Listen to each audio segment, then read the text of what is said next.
Hey everyone, we are prepped and ready to go to Kogarun, I'm very happy to make your which is to the acquaintance. southeast of the Ursulaku camp.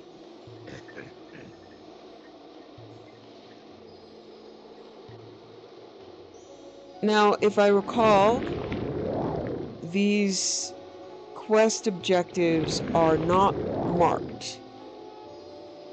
This is a very cool zone, and it's one of the modded areas that I believe I kept intact.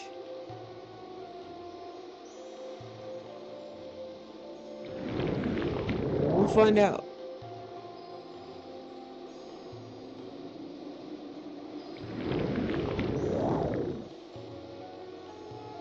She's not that apprehensive.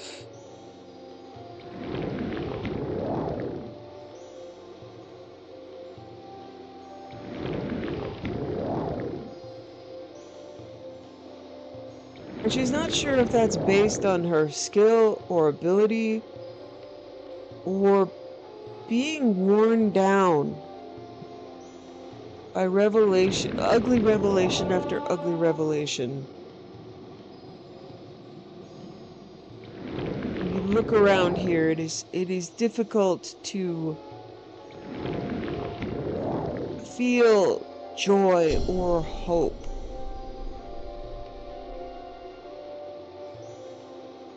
She does have strong and resilient purpose. And it's the resilience that she's proud of. She's not brittle, she hasn't turned cruel, she is grateful for that.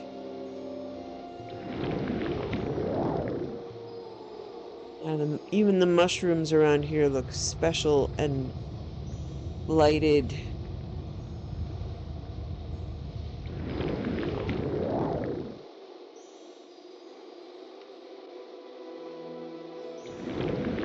Okay, so sometimes finding these items is just down to luck. If I recall, one of them is very easy and is right over here. Now, that doesn't mean it was easy the first time, because I searched the dungeon.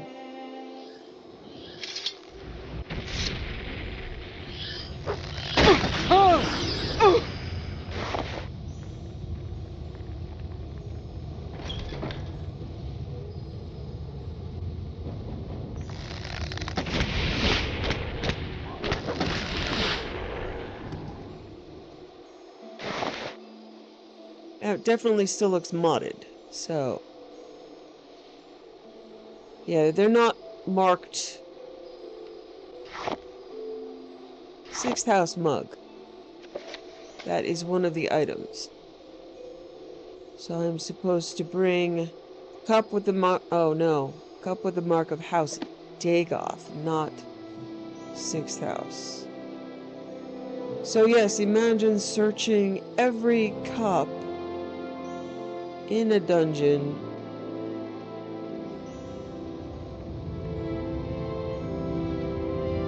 Sixth house mug. Okay, so yeah.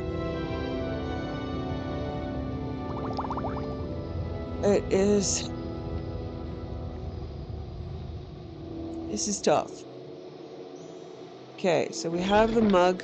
I do know that the shield is at the bottom. Let me check the other items. Corporate sweepings. Yeah, we'll come up against those. Okay, so a corporate sweeping shield. The mug actually gave me the most trouble because I searched, and so maybe this will go a lot faster than I thought because I'm not mousing over every single mug. Yeah, this looks very cool. I appreciate this mod.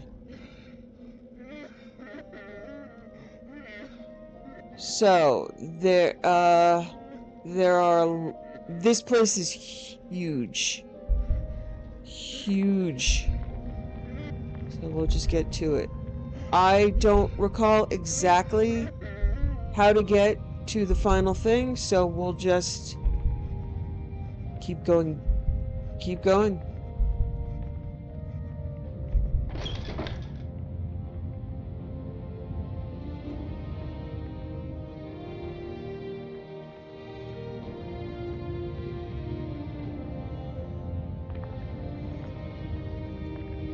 Okay, I believe... So, part of my issue here is I'm not really going to remember where I've been. Like, blood pools everywhere.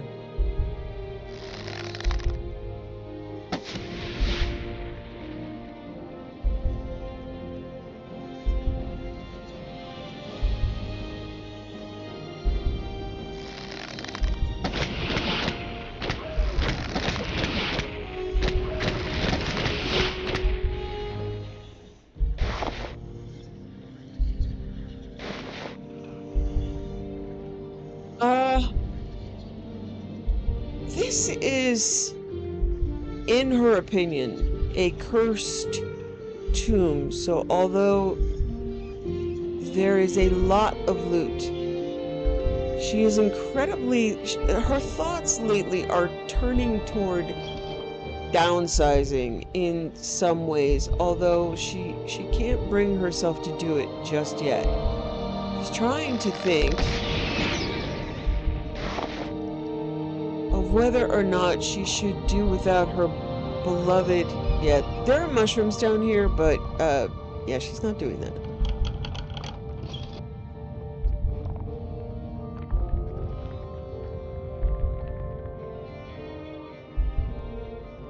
Okay.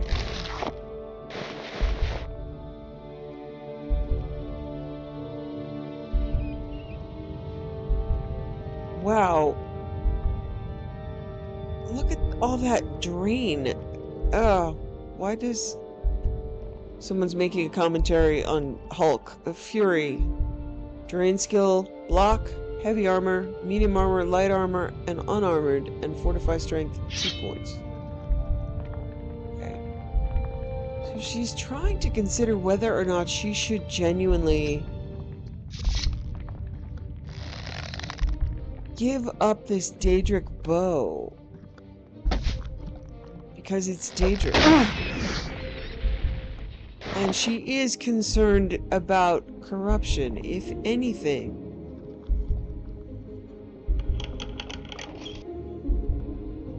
So these are just people left to die. Wizard staff. Huh. Yeah, I'm never coming to Kogaroon for a wizard staff. Okay. She's deeply concerned about the corruption.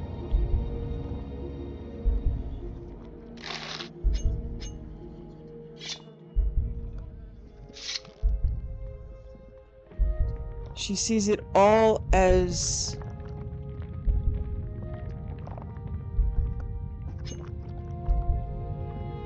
tracing back to magic.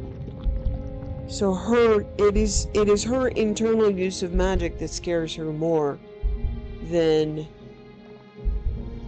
Well, I mean, she's still scared of this. I think she's just accustomed to it.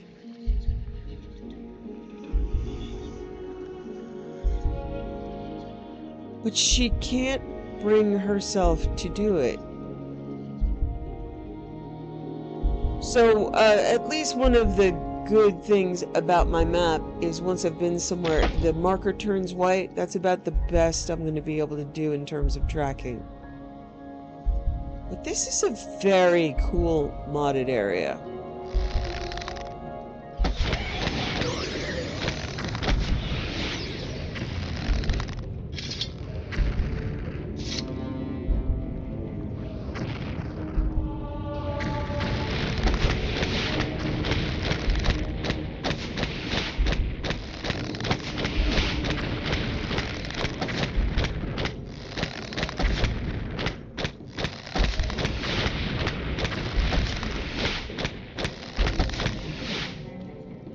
Okay, she's pretty sure she's not going to be protecting or escorting anybody in here, so we're going back to some serious arrows.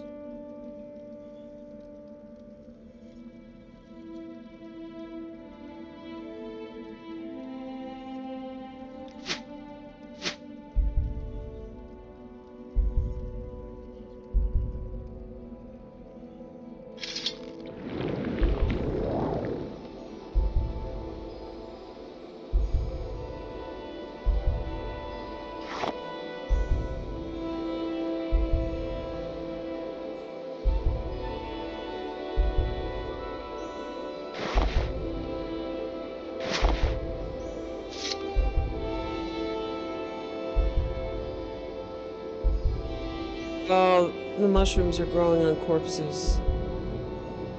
Oh, please don't take the one final thing that really seems good in this world and destroy it, but they're gonna, aren't they?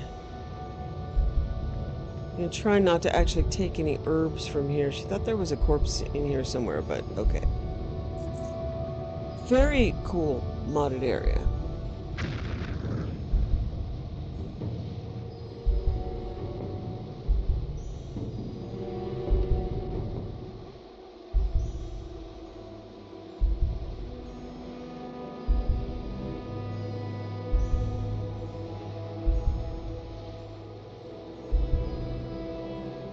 So, why there are corpses around Lord Nerevar, we don't know.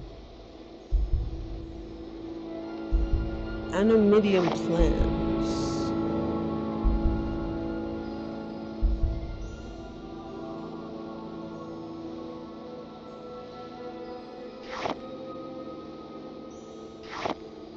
Oh, it's not something I can read.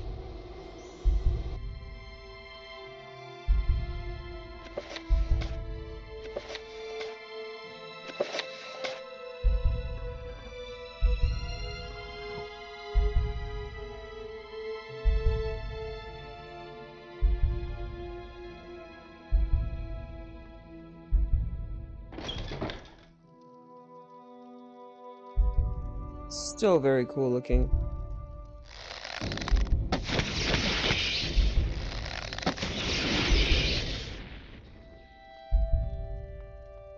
Fortunate pathing for the bad guys.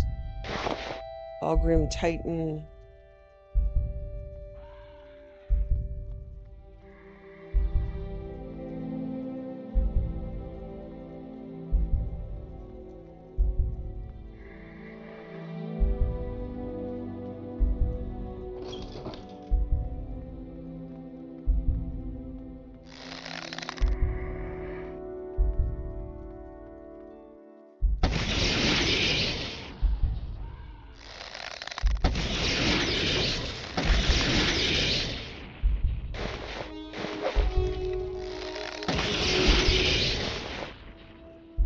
So she's thought a lot about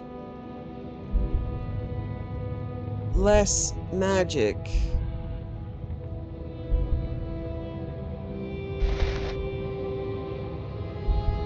But she's not certain that would be the correct path.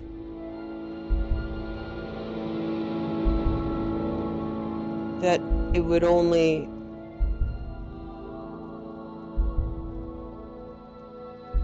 do... she would like to avoid most of the weapons, imagining them cursed.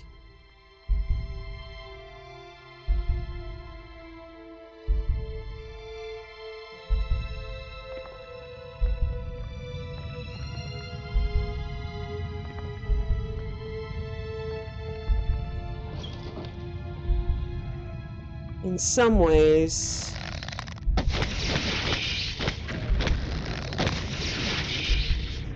she's trying to look at it.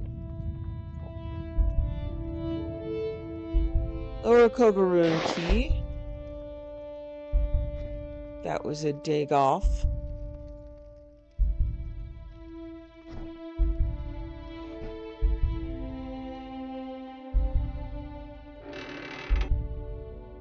Arrow. Ebony arrows. Yes, she'll take those, cursed or not.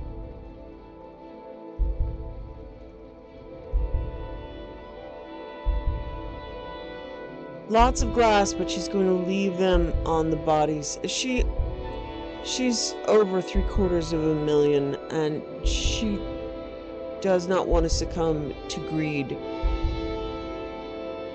by taking everything. She will pass things up. And that doesn't mean it's virtue. It's a practice. Some of her practices she does not know if they are meaningless in the real world, but they're reminders.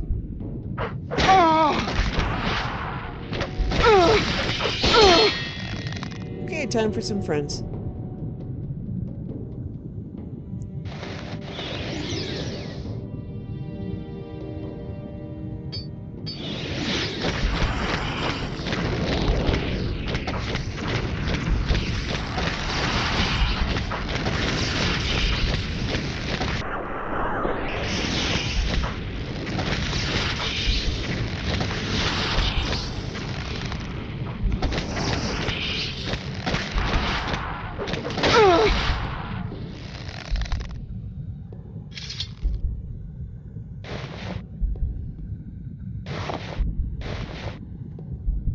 Since she found a key, she does want to check more carefully. This is so cool. Look at this place. Wow, okay, I'm closer to the bottom than I thought. So it's not going to take as long, but it's mostly because I'm not searching for cops. I need corpus weepings. Right. Okay, I hear corpus through here. Should be able to buy them back from the... yeah, I might have a problem because I haven't really looted those. Or honestly, I've turned them into potions and made them go away.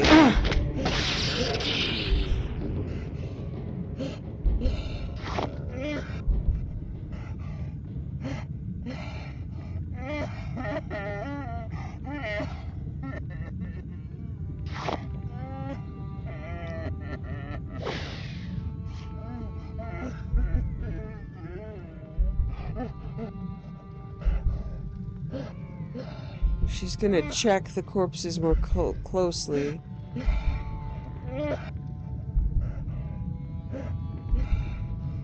Scamp in a cage, so they should be in cages.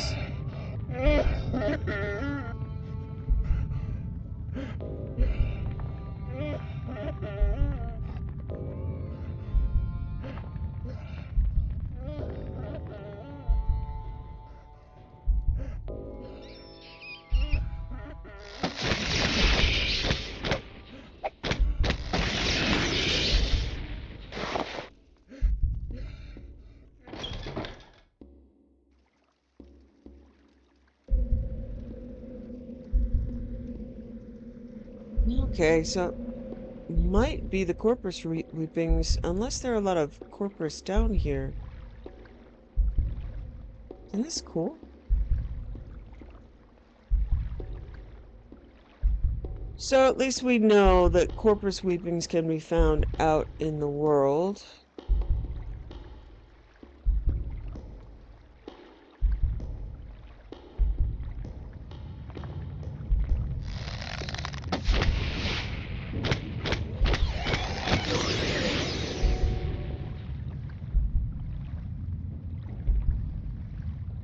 I don't remember if there's a lot of corpus down here at the bottom or not.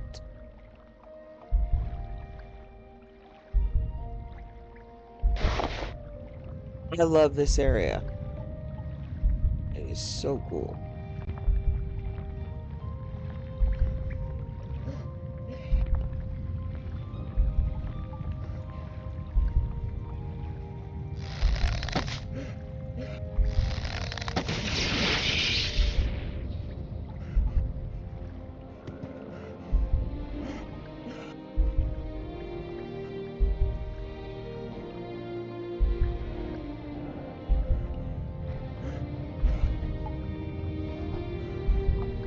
Corpus sweepings. Okay. Great. Alright, now I just need the shield. Yeah, it goes a lot faster when you're not mousing over every single cup. Okay.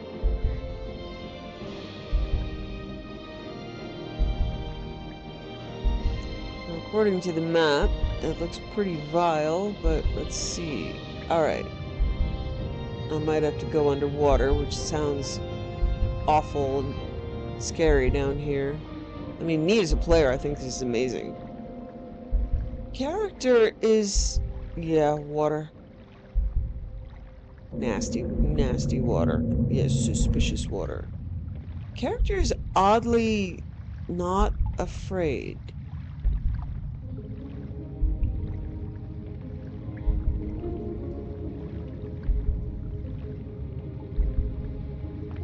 She's determined and she's accepted that this might kill her.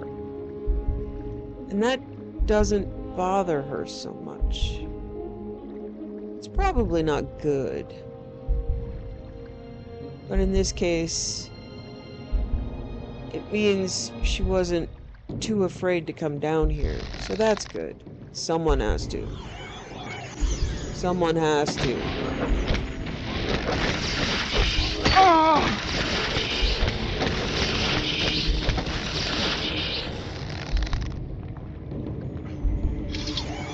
Dagoth Rallis.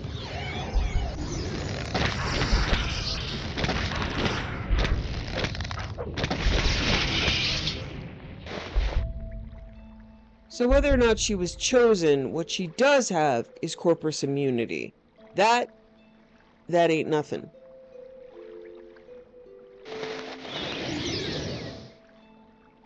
So whether or not she's chosen, she is qualified.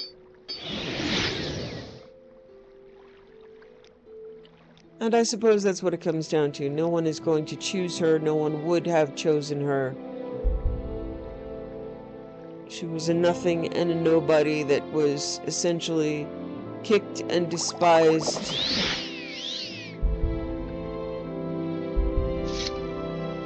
And yet, she is qualified. And nobody has to choose her because her qualifications are the thing that drives her forward. That thought, in the depths of all this horror, fortifies her purpose and her resilience. Okay. So whoever made this mod and placed all of these items in this huge place, it's bigger than I by luck or memory chose the more direct path, and I didn't choose to go to all of the looting locations, but yeah, it goes a lot faster with some experience. Alright, I see an enchantment over there. I have reached level 28.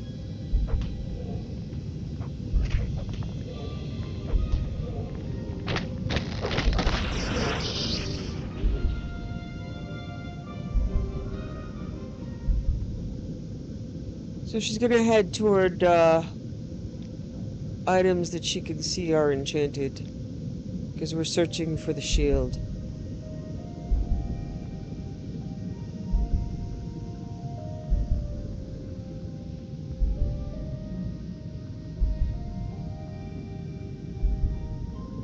Well, I really appreciate this place in particular. This is an extraordinary zone remake.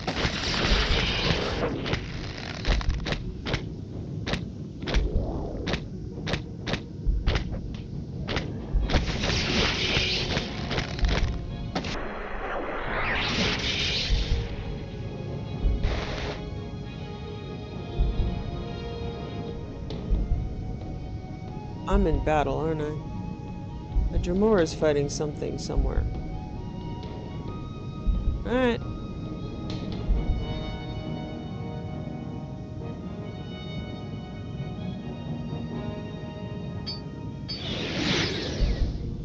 You summon them so they're not stuck somewhere.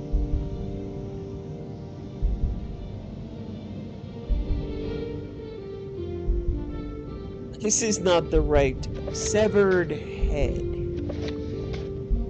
Old Dwemer book. This book appears to be written in an unknown Dwemer language. In the schematics, it appears to be a manual on fabrication of metals. Same, but it appears to be a manual on pipe fitting. Oh wow, severed heads with Frost. Oh, they're chilling the severed head in the frost. Oh, no. I mean, yeah, that's awesome, but no.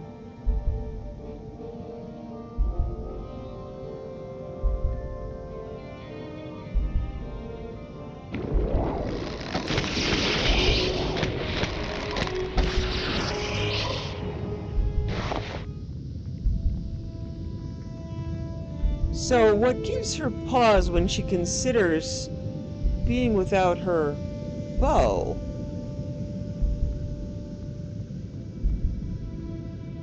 Is the idea that she'd have to give up soul trapping and enchanting, which seems to really bother her. And then she starts thinking about, but you're trapping souls. But it's so useful.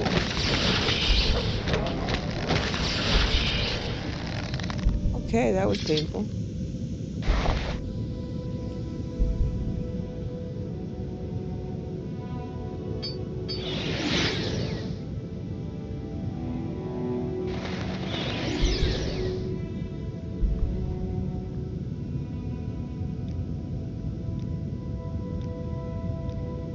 She feels prepared with the Dremora and the Golden Saint and her bow, and she's self-aware that she uses magic herself.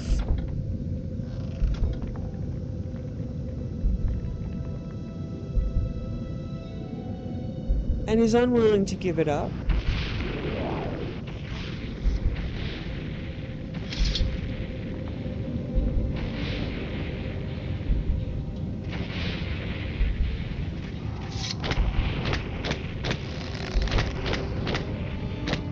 Is a large bone walker.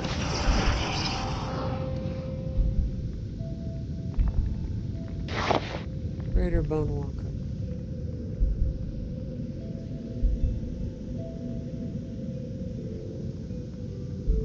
She's so accustomed to horror that even the incredible suffering that must have taken place here is not really affecting her. She doesn't feel less empathetic, she just feels accustomed. Almost like a surgeon doing surgery. Yes, it's incredibly painful. The sleeper awakes. He said you would come to us, and he was right. Have you come to submit or come to die? I've come to die. He said you might come to fight. It doesn't matter to me one way or the other.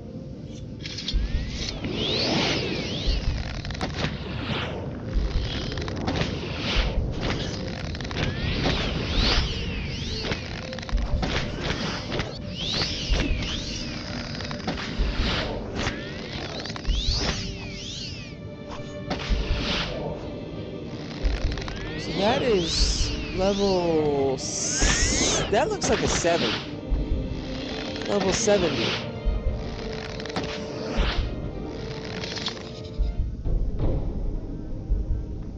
Okay. That is Dagoth Uthal. Belt of Heartfire. Another wisp projector.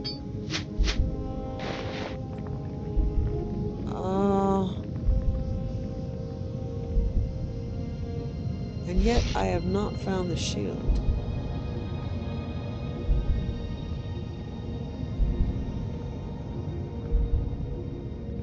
Yeah, that's just to the outside. Okay, let's see.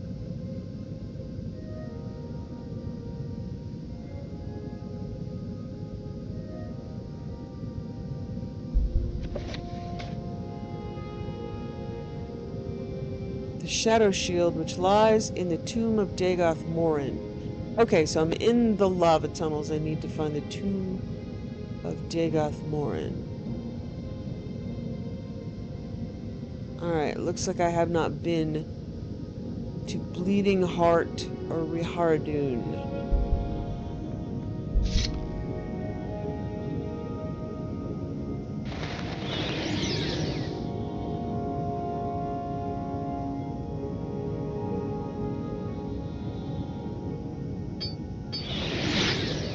So perhaps she will attempt to see herself as a healer. Those who murder, and murder can look the same as surgery. Question is, are you trying to heal or are you trying to harm? Sometimes the methods can look the same.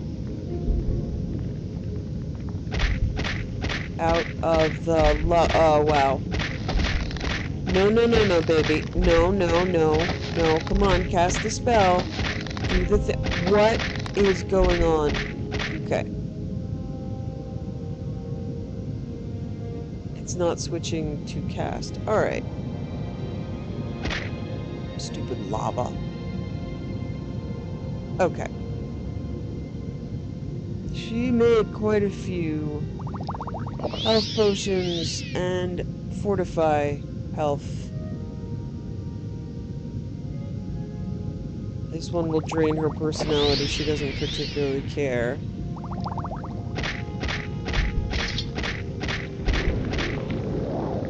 Okay, for some reason it was not swapping over.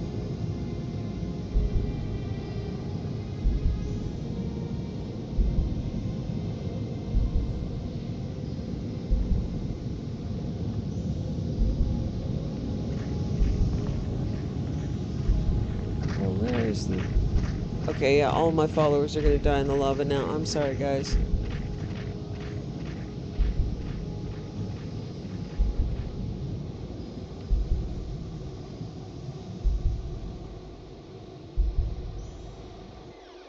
Ogaroon, Bleeding Heart.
So she's going to try to reframe herself as a healer.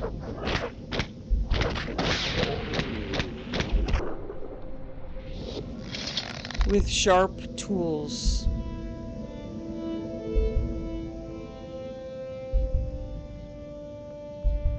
Rather than as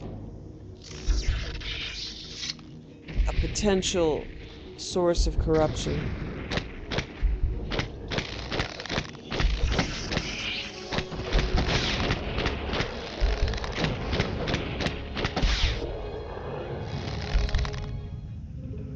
Dagoth Elam.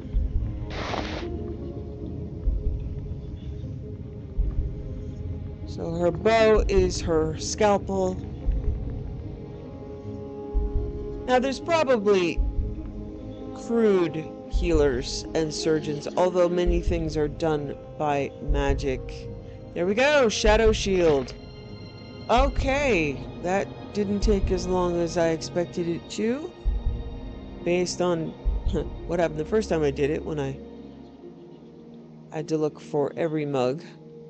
And yeah, I went back to him because I got a 6 house mug, not a House Dagoth mug. And I'm like, oh, come on! Okay.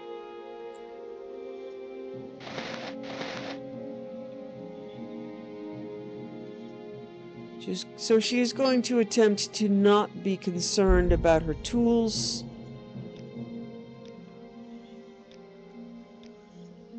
Work on building up her immunity.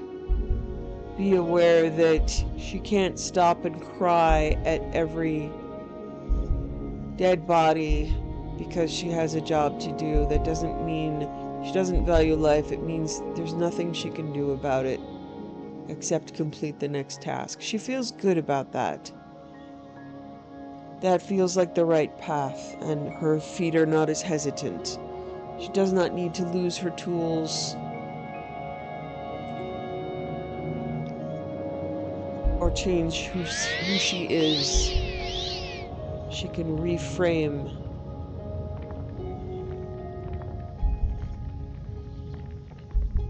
And this is a horrible place. She takes a moment to absorb the horror again, an echo of how she felt at Caldera Priory. Not as much. She's slightly dirty. She isn't even tired. She's level 28. She just killed something that's level 70. She feels pretty good about herself. That's a good moment. Okay.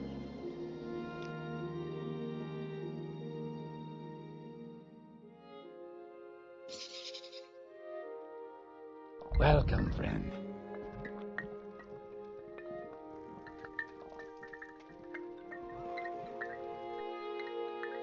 Welcome, friend. If you have brought me the 3 tokens of the warrior's test, I can speak to you further of the 3rd trial.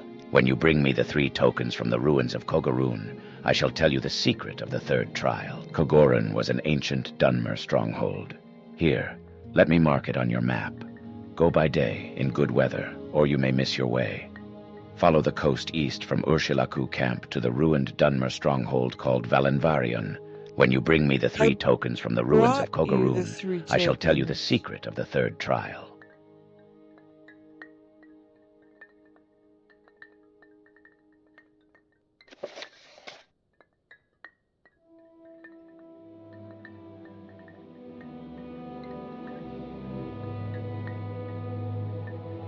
I have all that. I have the Shadow Shield.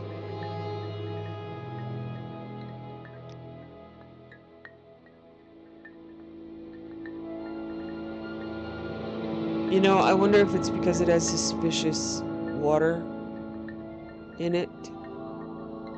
No, wait. Dwemer. 6th house mug. I did it again. No, I picked it up. I swear. All right, we're going back. I swear, you saw. We can rewind. Did I not pick it up? Okay, wait. House. 6th house mug. How did I not? Alrighty. We're just going back. Thank goodness. Yep, I did this last time too. That's very strange. But, oh well.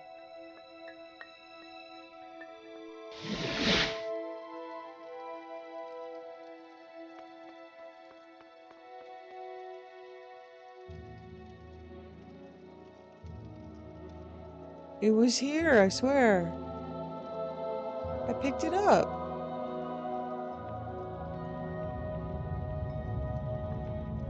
House Dagoth Cup. Okay. Okay, now she's tired.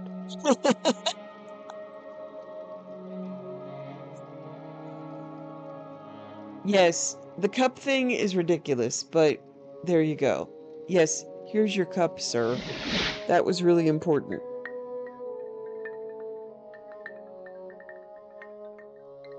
If you have brought me the 3 tokens of the warrior's test, I can speak to you further of the 3rd trial. I am impressed. These 3 tokens you have brought me, you may keep them. You have passed the warrior's test, and I will give you the secret of the 3rd trial. In caverns dark Azura's eye sees and makes to shine the moon and star. This is the third vision, and you must go to the Cavern of the Incarnate, a place sacred to Azura, and look for the moon and star. The secret of the Cavern of the Incarnate is set in a riddle.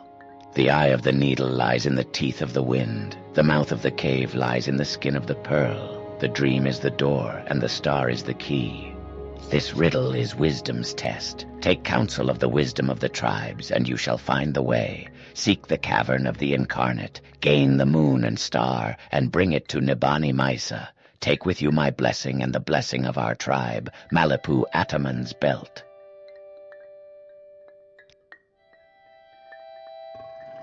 Okay, so that...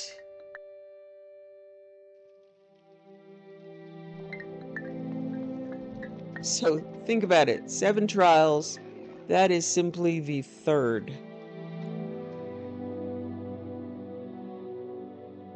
She is going to construct her own hut right here.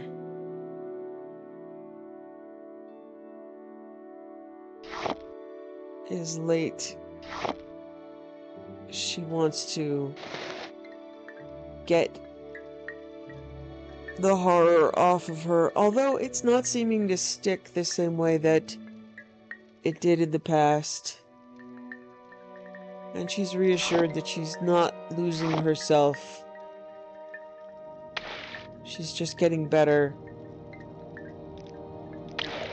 at processing the horror.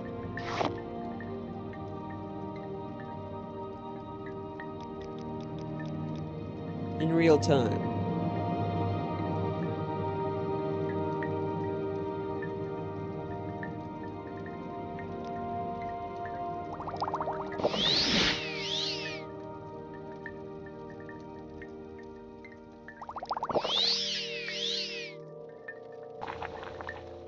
Purify all the water. Appreciate a simple, humble home.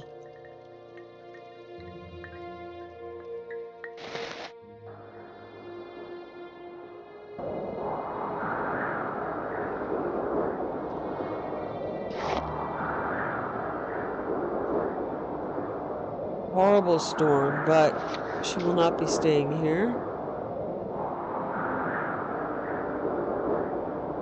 Okay, Siege of the Skull Village. I'm going to continue to see if Cursed Wind Eye is back at the Skull Village.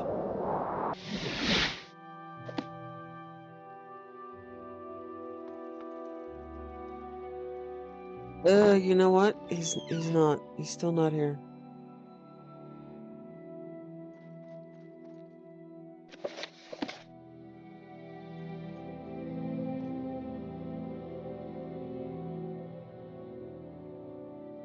All right. Maybe he's in the center of town now? Today is your lucky day, so let's hear it. Okay, good. The I've quest only has just reset. arrived, and to this horror. I've only just arrived, and to this horror. It is good you were here to protect these people. You have done well by the skull. My worst fears have been realized. These creatures are werewolves, as you surely know. This is not a good omen for our village, and I have more troubling news. I have used my magic to detect any of the infection these beasts leave in their wake. You, my friend, have been infected. I what now?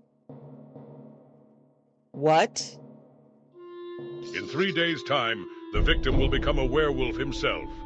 During these 3 days, though, a simple cure disease spell can stop the infection. Wait, you have rid yourself of the infection. Yeah, Thank the okay, Allmaker. good. You have been true to our people, and Yeah. the skull name you Blood Skull, a blood friend to our people.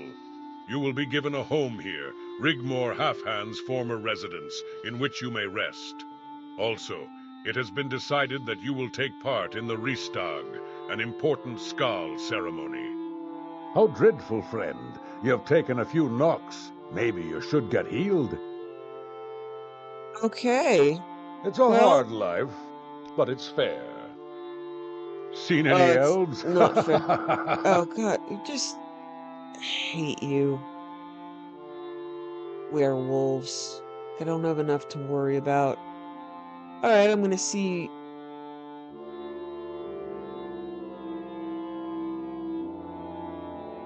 Rigmar's... Okay. Rigmar's hut is right here. Let's go see my new home.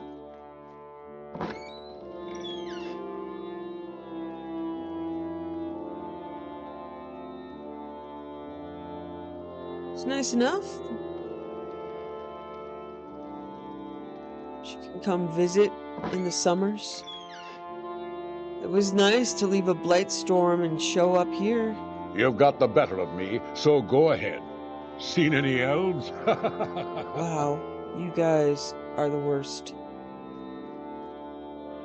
Well, she's grateful to know she cured herself along the way of being a werewolf, which just...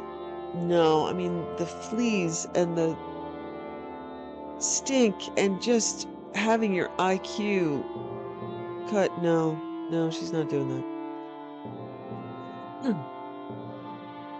I mean, you can't even turn pages with those claws. It's just... Hello again, friend. She's a What may I do vegetarian. for you? Greetings, Bloodskull. You and I must speak of the Ristogs, a ceremony of blessing and cleansing that we Skull perform only very rarely. These are frightening times, my friend. There have been ominous portents, and they concern me. Heartfang is missing, and I fear that the Allmaker does not breathe freely on the Skull this day. The ceremony must be completed, but first I will need you to retrieve the Totem of Claw and Fang. It is a powerful artifact, very sacred to the Skull people. It is used to call to us powerful beasts that are used in the Ristag. It was stolen many years ago, and we of the Skull were foolish enough to believe it would not again be needed. I have learned that it may be found in the tombs of Scalara, to the east and a bit south of here. Please return the totem. Okay. I take it you want something. Well, what is it?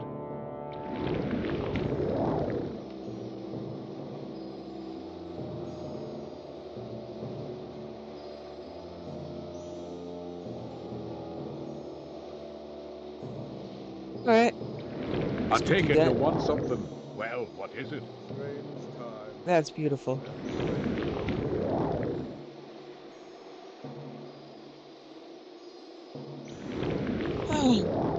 Takes a breath of deep, bracing air, and for one of the first times appreciates Solstheim because she's away from the blight storm.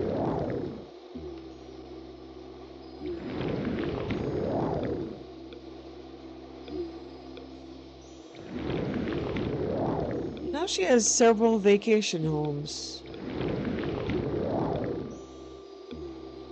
And she does promise herself a vacation.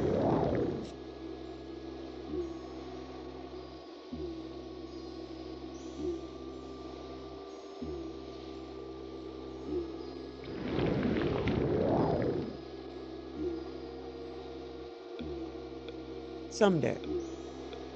Not today. Today she's going into the tombs of Scalara.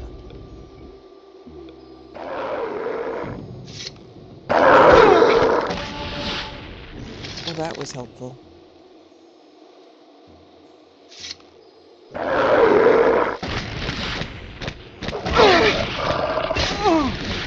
Okay, hold on. Hold on. Wait just a moment.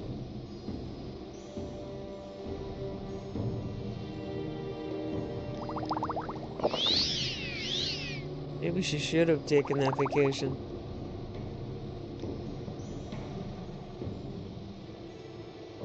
She considers going right back out that door and leaving the Skull to their own, but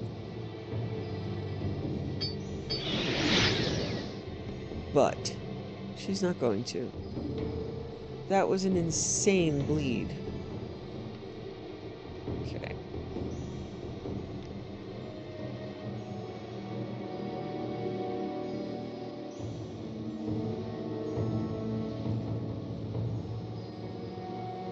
But werewolves are not good.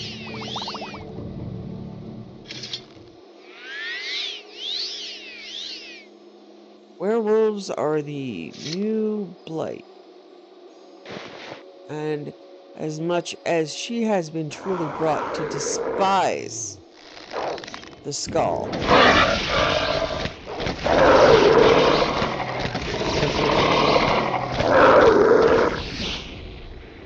This is another virulent and recruiting infectious disease that will overtake and harm people that deserve protection.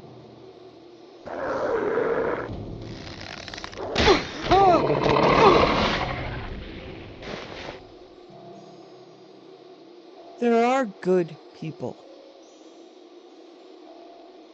And the idea of Leroy living his life and yet being overrun by blight and lycanthropy from the north moves her forward.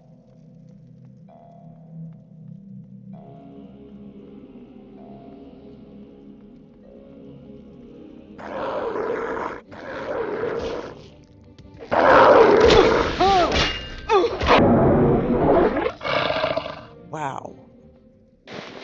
Couple hits and my guys are down.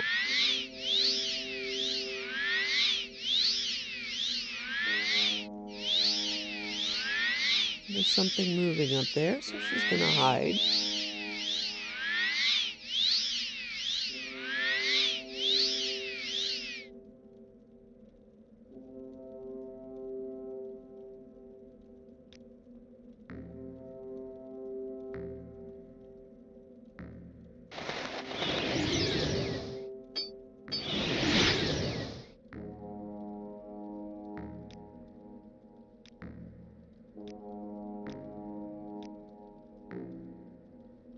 She reminds herself that she is qualified.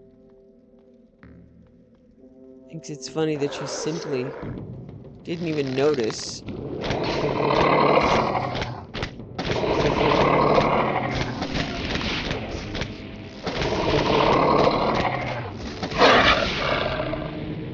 She was coming down all werewolfy.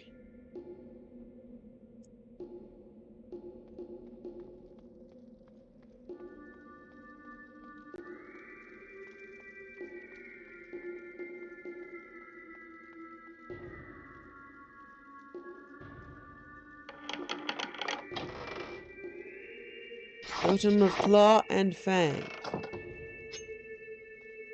So this is Stalrim, and it looks like I would probably be able... Yeah, in Skyrim, you needed a Nordic pick. It's very unlikely. I already have a full set of Stalrim gear.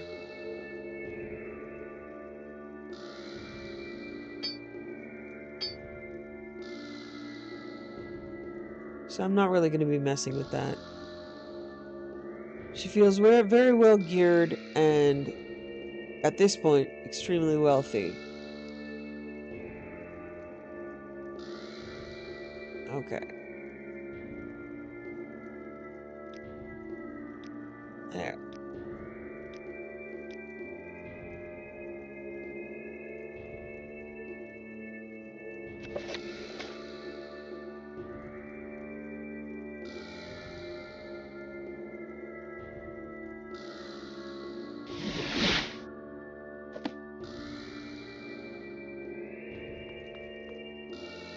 I really like this bath. But it would be rude to use someone else's bathtub. Who knows what weird skull herbs are in there. Turn her skin white. Ugh.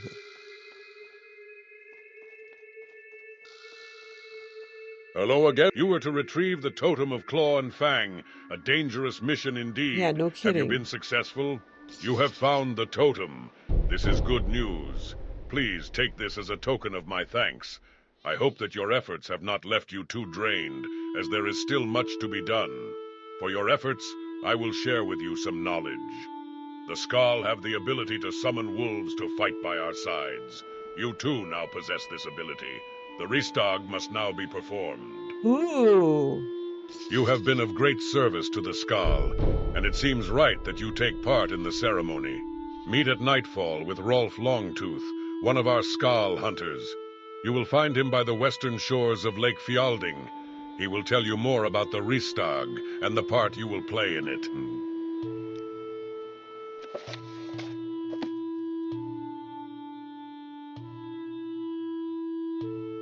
Paul Wolf!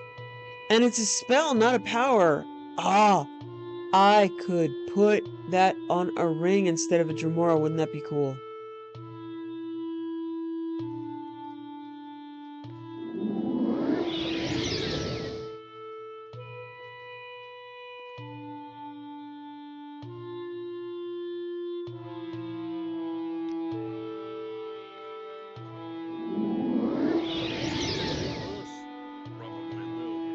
Except it doesn't work. Oh, what a... Seen any bummer. elves? Wow. Well, that's disappointing. I can see if I can put it on a ring.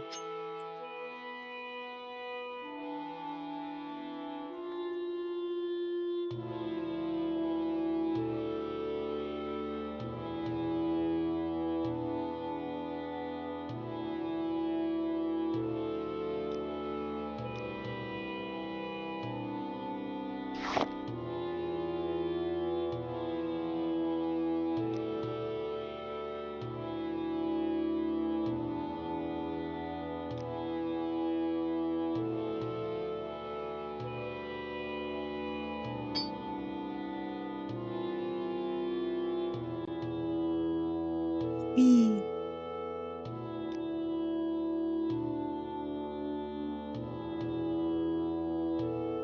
Oh. No, it doesn't show up. Oh, that's so disappointing. I would have loved a puppy. Let's see.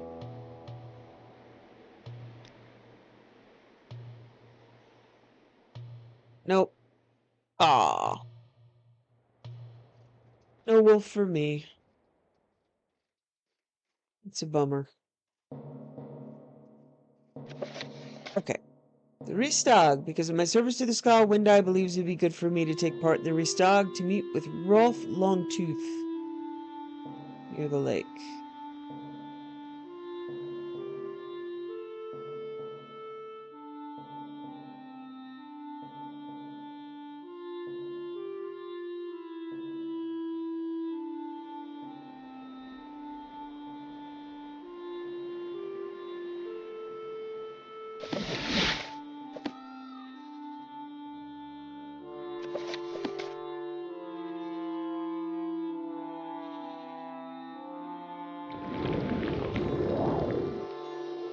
Wait a minute. It says, okay, Call Wolf was active. I just don't actually have a wolf. Okay. That's a bummer.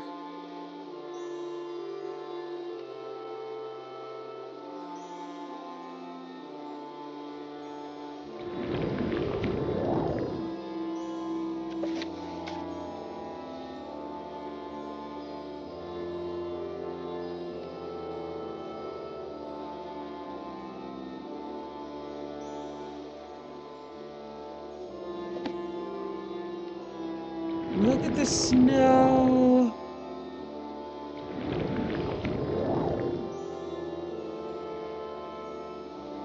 It is really beautiful.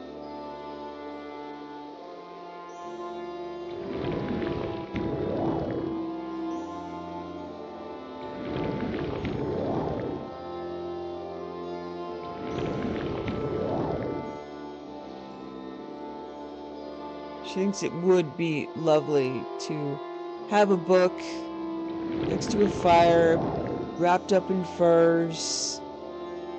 But unfortunately, she'd have to walk outside and have some Nord make some rude comment. She misses. Yeah, she appreciates now some of the formality of the Dunmer.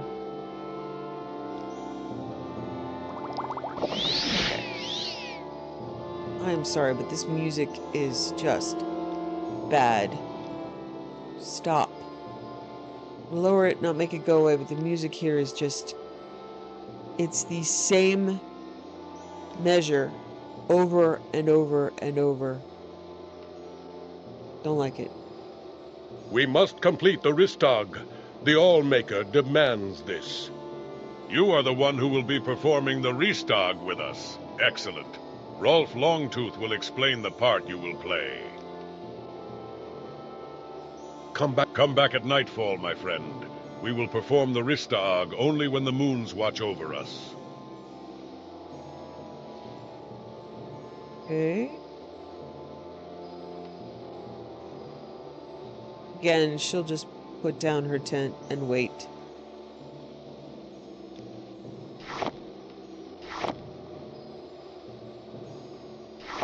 Oh, I have to wait for my,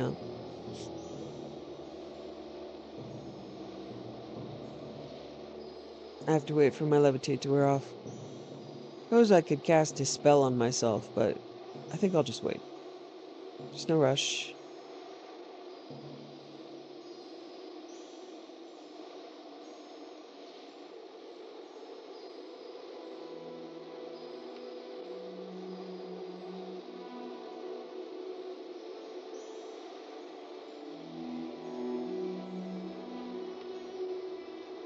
He's just gonna watch the snow. No, don't eat the skin, for God's sake. You don't know where it's been. Yeah, she can't hang out with these Nords for long.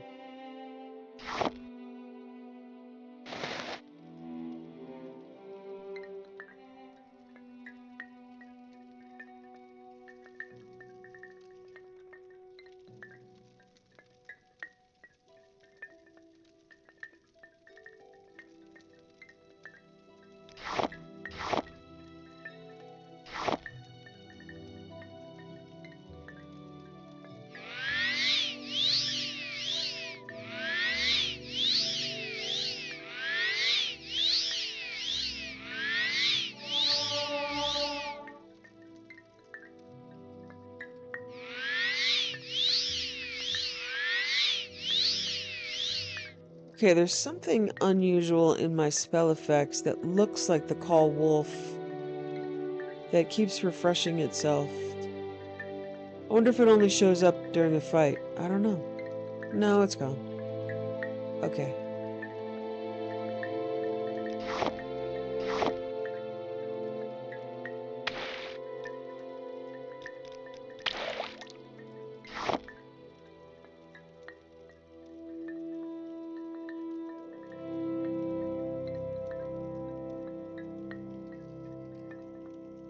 Yeah, there it is again. Oh no, that's from the tea.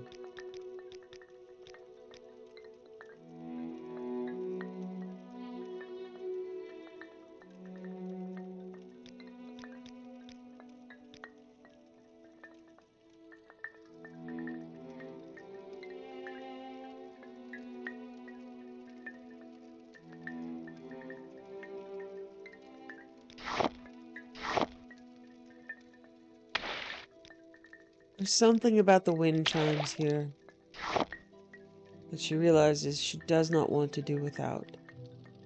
She keeps thinking of moving somewhere else to leave so much of the horror behind her, but this place that is hers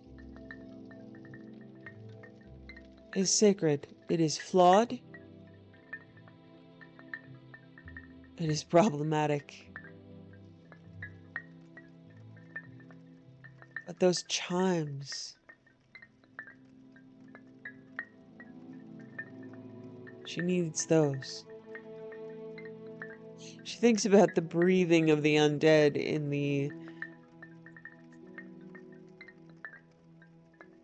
the refuge, and that those are protective ancestors. It doesn't bother her anymore. It's comforting. She believes they would protect her from all the things that come up from the ground and boil over.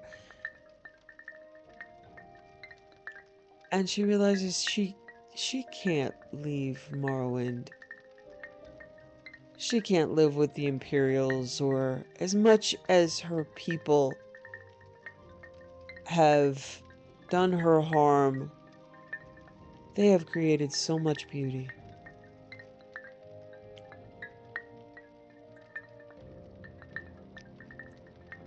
She has places she might visit. She's been thinking about moving to Akmora and the beautiful Indoril home, but she needs these chimes.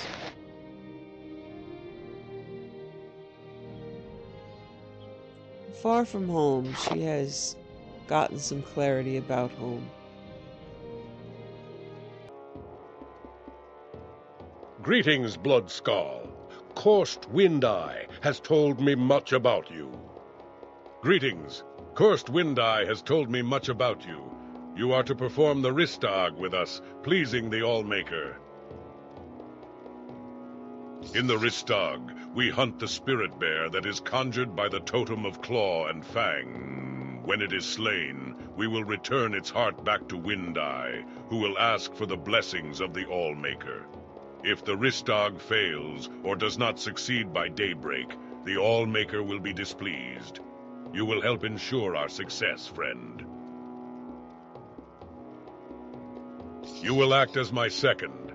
You are to stay with me at all times during the Ristag, and to follow my instructions exactly.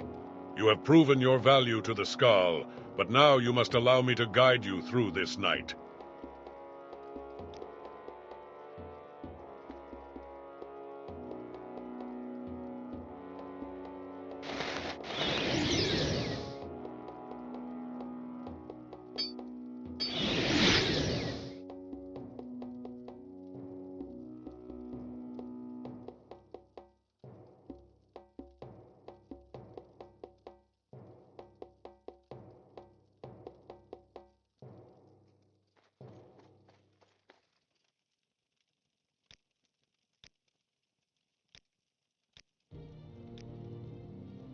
She's glad she didn't. Did you hear that?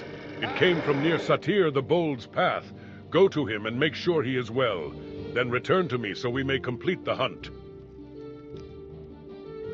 Satyr the Bold. Stay with Longtooth, Bloodskull. The Ristag must be How- completed.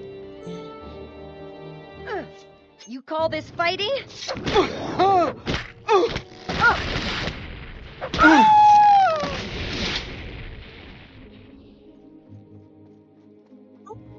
Am I supposed to know where to go? Whose path? What?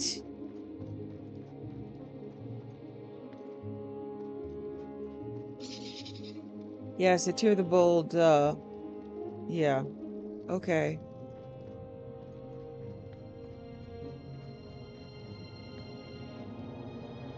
Satyr is dead? This is a bad omen. These creatures are dark spirits indeed, and they will try to disrupt the hunt. We will not allow this to happen. The loss of Satyr is great, but we must continue. Let us go.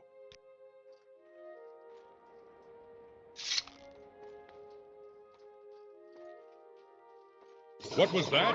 Blast! These creatures are everywhere. Quick, find Grerid Axewife. Do not allow the hunt to be disrupted. I will wait for your return. I think she's dead. Run Yeah. while you still can, child. Yep. She's still dead. She's dead. Axewife is dead? No, she was a good warrior and a good friend. We will not let this stop us, though. We too will continue until the Ristag is complete.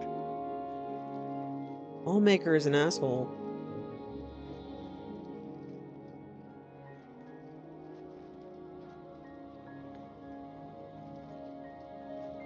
You're live in this horrible place where horrible things All happen. this, and in the spring, run and fly.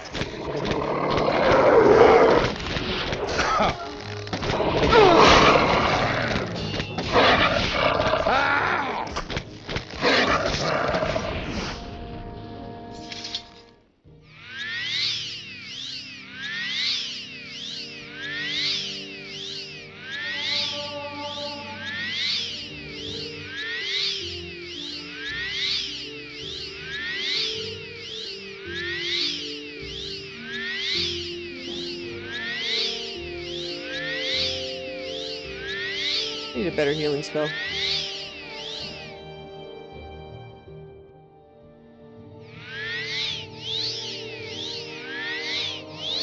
You know, I can do that right now.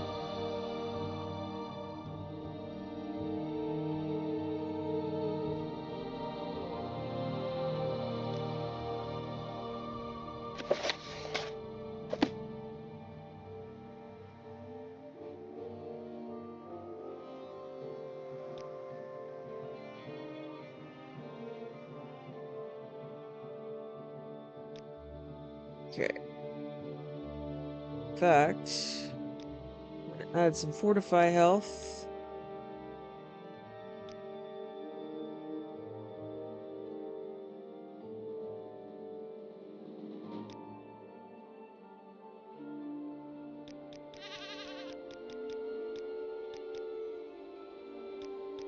By health by 100 points for 10 seconds. And then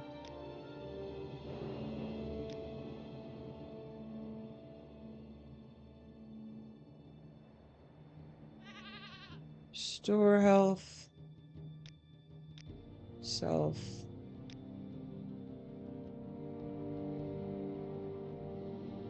$50 points.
Much better.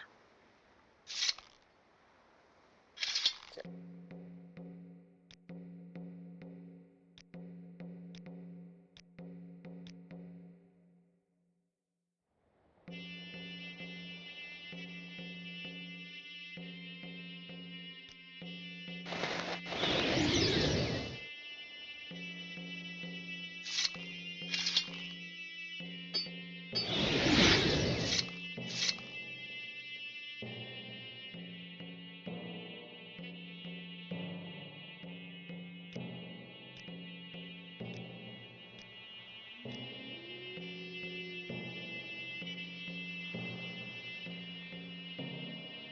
We have defeated those creatures and honored our fallen comrades. Now, though, we must find the Spirit Bear and return its heart to Wind Eye. You have proven yourself a valiant warrior. You shall lead the way for the rest of the Ristag. It is up to us to complete the Ristag, my friend. We must not let our Skald brothers down.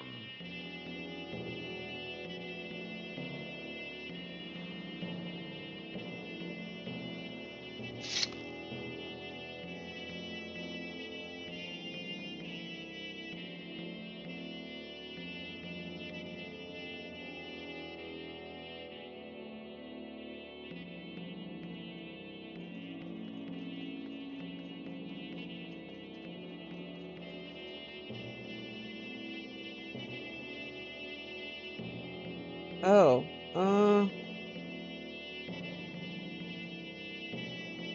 I don't know where the bear is.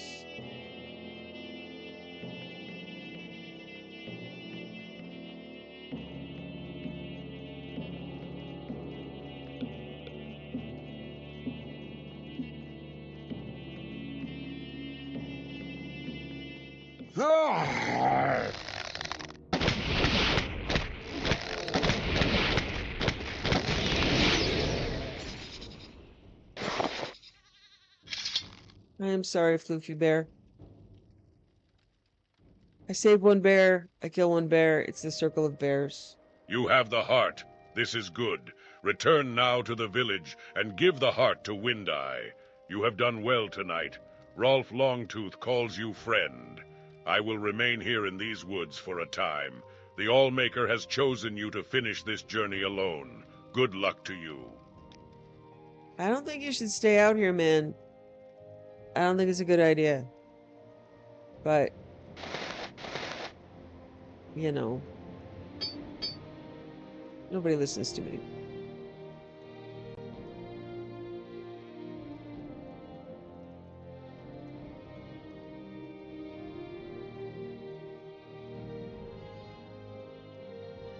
The name has changed from the other person's home to the Blood Skull's home.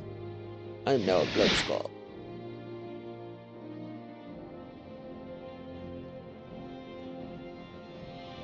Seen any elves? Greetings, Bloodskull. You were to assist in performing the Ristog. Have you been successful? You have the heart. You have done well, as the Skal have come to expect of you. Your efforts are not unappreciated. Allow me to teach you more of the Skal magic. The ritual I teach you now will allow you to summon a bear to your side to aid you in battle. You have earned this, Bloodskull. Now I fear we must speak more of the ominous signs that have appeared on the island. There have been many, though I've been reluctant to speak of them. The coming of the werewolves, the fire on the lake, and now I've been told that the northern shores are the scene of a massacre.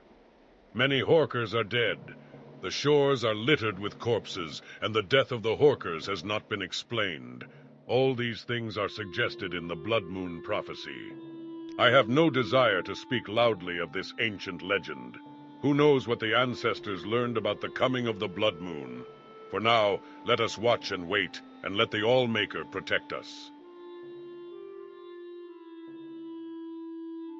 We must find out what has happened. Perhaps this is a sign of prophecy, perhaps not. I prefer to think that it is the work of mortals. I would have you travel to Castle Karstag and confirm my suspicions. It is a castle made of ice on the northwest part of Solstheim. There lives the frost giant Karstag. The Skal have lived in peace with the monster for many years, but we have heard nothing from the giant for some time. This slaughter could be the workings of the Reeklings who serve him. Go there and find out what you can. You will not be allowed in the main entrance, but we have recently discovered an entrance in the waters north of the castle. Good luck to you, Bloodskull. Okay.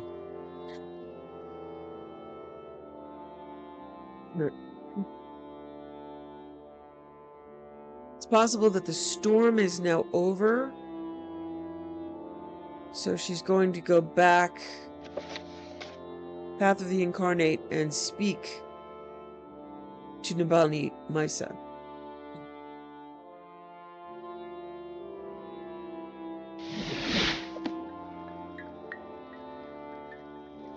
This one honors us. Please, speak. I shall be your guide to the 7 trials on the path of the Nerevarine. Ask, and I shall answer, with Azura's blessing.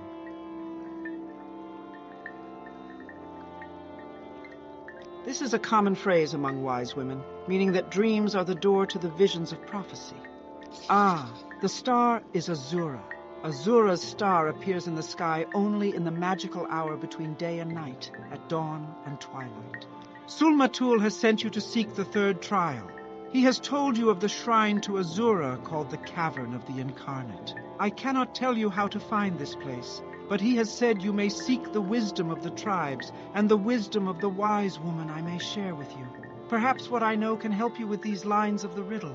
The star is the key, and the dream is the door. I have told you all I know. Go, think on what I've told you, and do what must be done.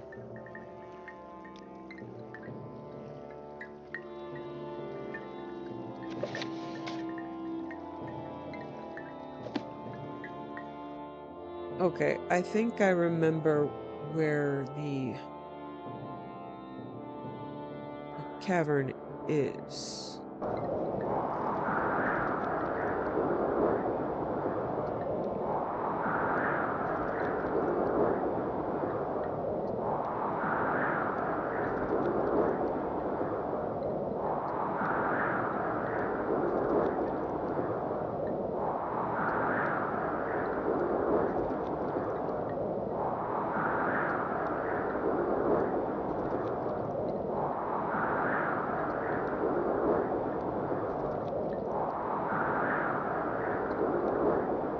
It's near, yeah, it's near Jagoth,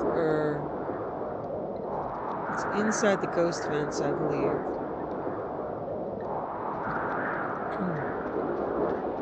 Please join me. Welcome, favored guest. My yurt and hearth are yours. Go ahead, I'm listening. Welcome, favored guest. My yurt and hearth are yours. You bear Malipu Ataman's belt.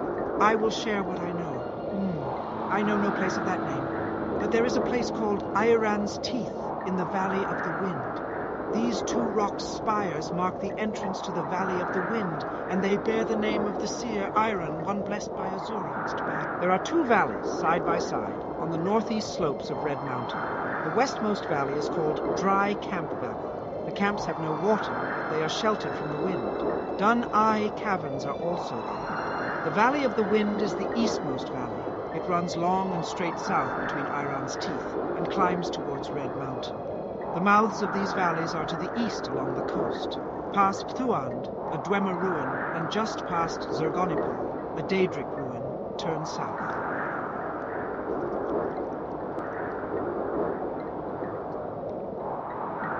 Okay, so this is Kokoro and Sharma's breath. We were there. We could have exited to there, so I'm going to head there and then move to the east.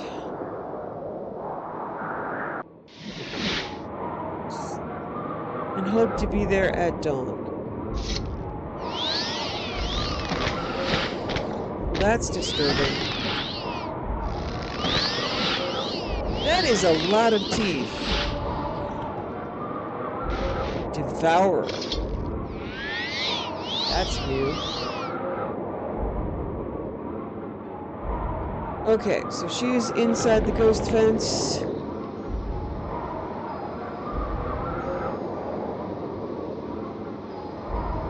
Assumes that sky lamp is blighted.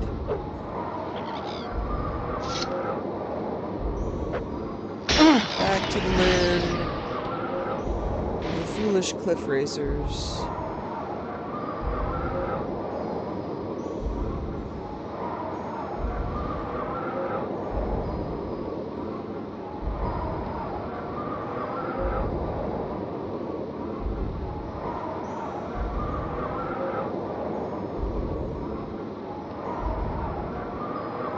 So she already has Azura's Star. If you hit this point in the quest, you need to complete Azura's Star before you can enter.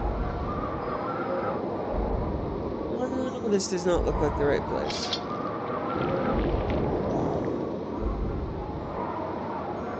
No, this is a Daedric shrine. Okay. Well, we're learning lots about the ghost fence today. Okay.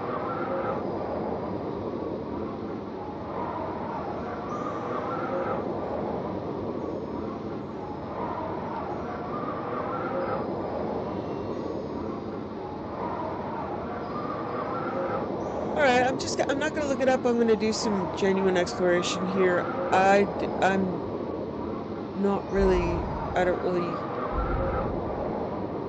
we have until dawn anyway. We've got a couple of hours of exploration, so I might as well just explore here and open up some space. Because we will be back.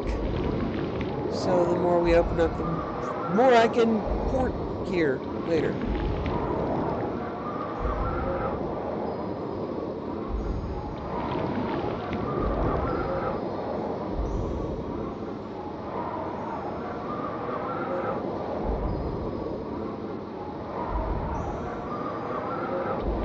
So we'll call this a scouting mission.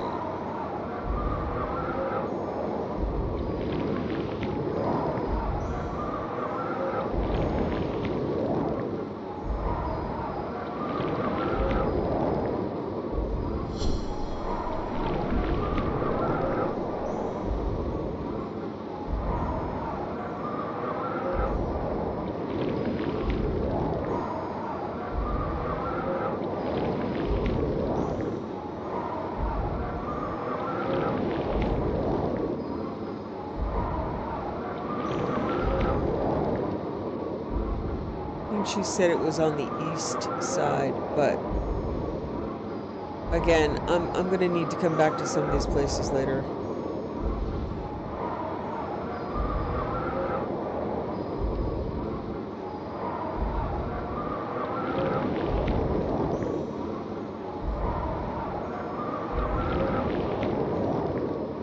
So if we get to somewhere where the door does not open, because it isn't dawn or dusk. Nope. This is not a holy spot.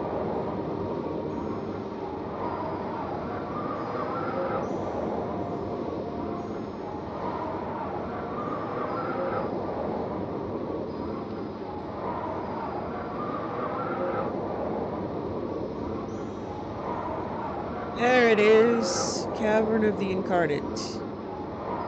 Yep, it was to the east. Alright, we'll head over to the east and get there close to sunrise.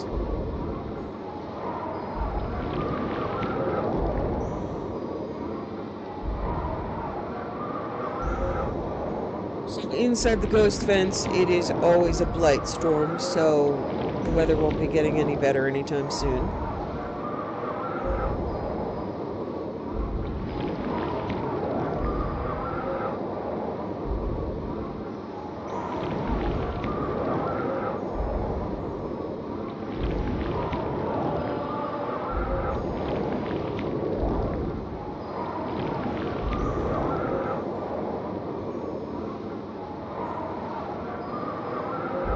Try to make sure I discover places as I go.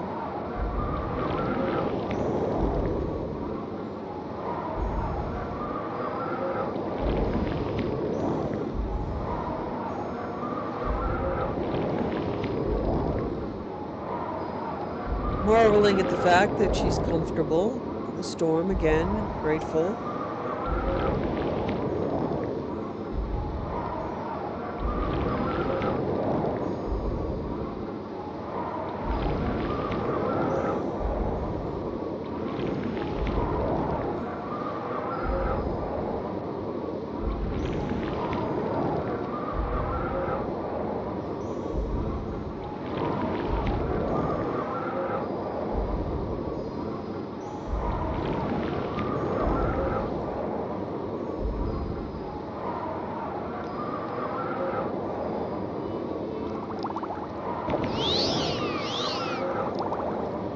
It's a little bit in wonder right now at the fact that she's inside the ghost fence, casually scouting her future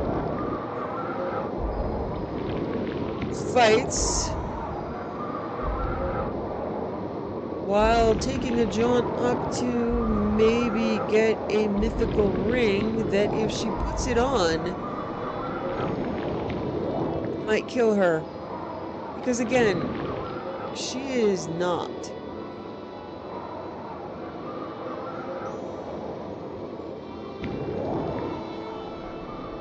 She is not. She knows she is not Nerevar.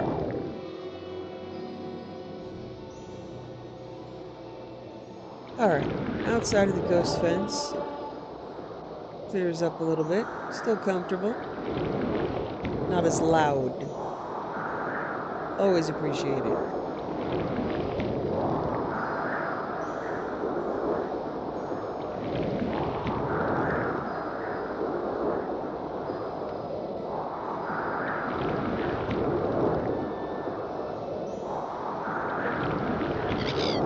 So she is apprehensive, but if she puts the... Oh, really? Honey, you are not all that bright. And that's what you get.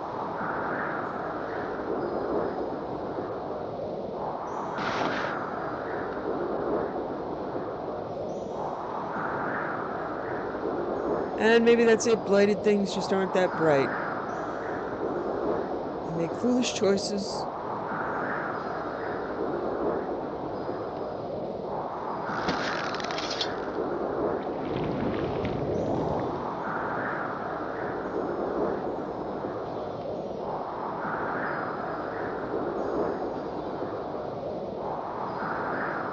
door is locked and will not open. The star is the key. So she'll try to open it now, but it won't until dawn. She does have the star.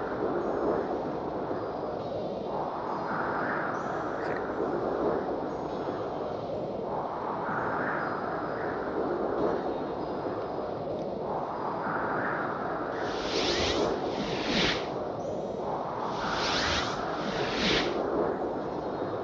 Trying to dispel my own levitate. Ah, well, she's just gonna put down a tent. Oh, she can't do that. Yeah, solid ground. Will not open. The star is the key. So she recognizes the voice of Azura.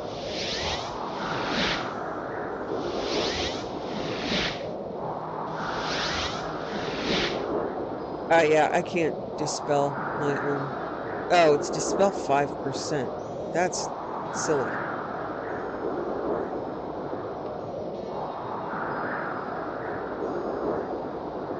Okay. Well, I could make a self-dispel.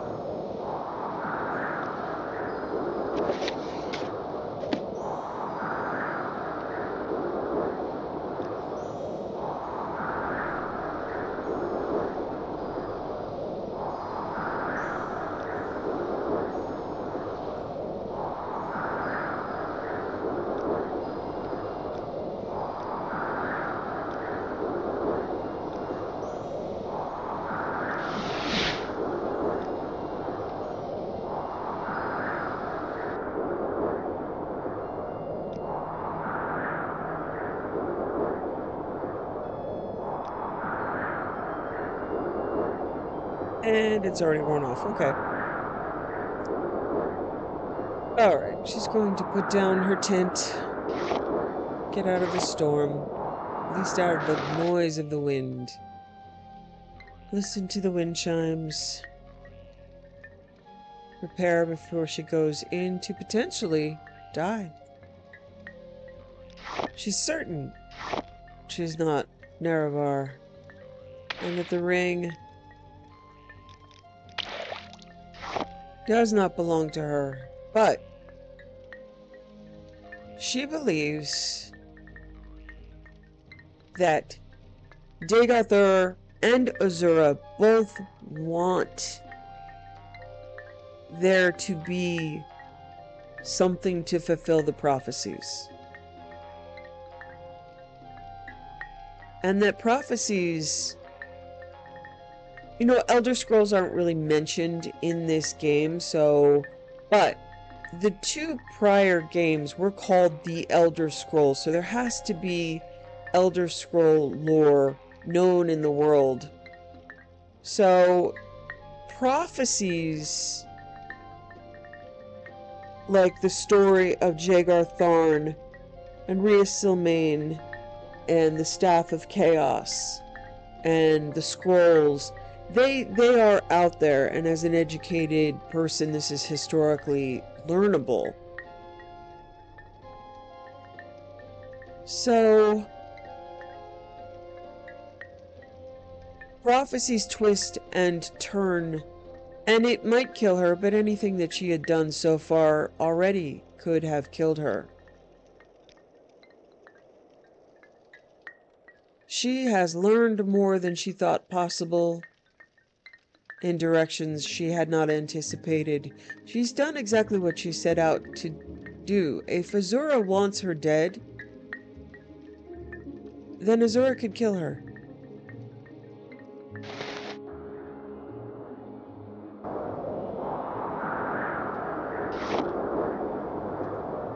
In the dawn hour under Azura's star, the door is opened.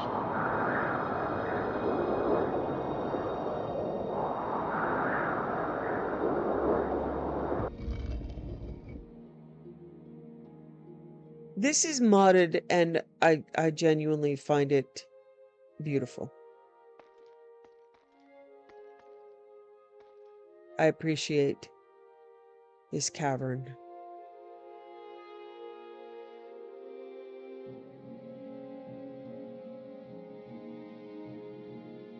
And there's the Nerevar great moon and reborn, star. incarnate. Your first 3 trials are finished. Now 2 new trials lie before you. Seek the Ashlander Ashcans and the Great House Councillors. 4 tribes must name you Nerevarine. 3 houses must name you Hortator. My servant, Nabane Mesa, shall be your guide. And when you are Hortator and Nerevarine, when you have stood before the false gods and freed the heart from its prison, heal my people and restore Morrowind. Do this for me, and with my blessing.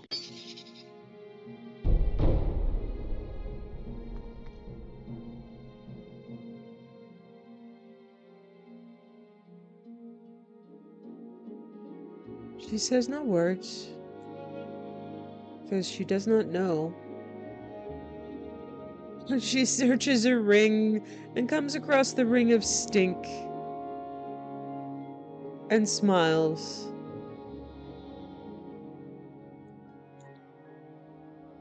And there it is, moon and star. Constant effect of fortify personality and fortify speechcraft. She takes another moment. Notices spirits here now, including that of Peak Star. And these, oh, it's the cavern of the failed incarnates. Look at the corpses. All right. Well, perhaps she will be one of them. She almost politely wants to move out of the way so she does not block the entrance. But might as well do it.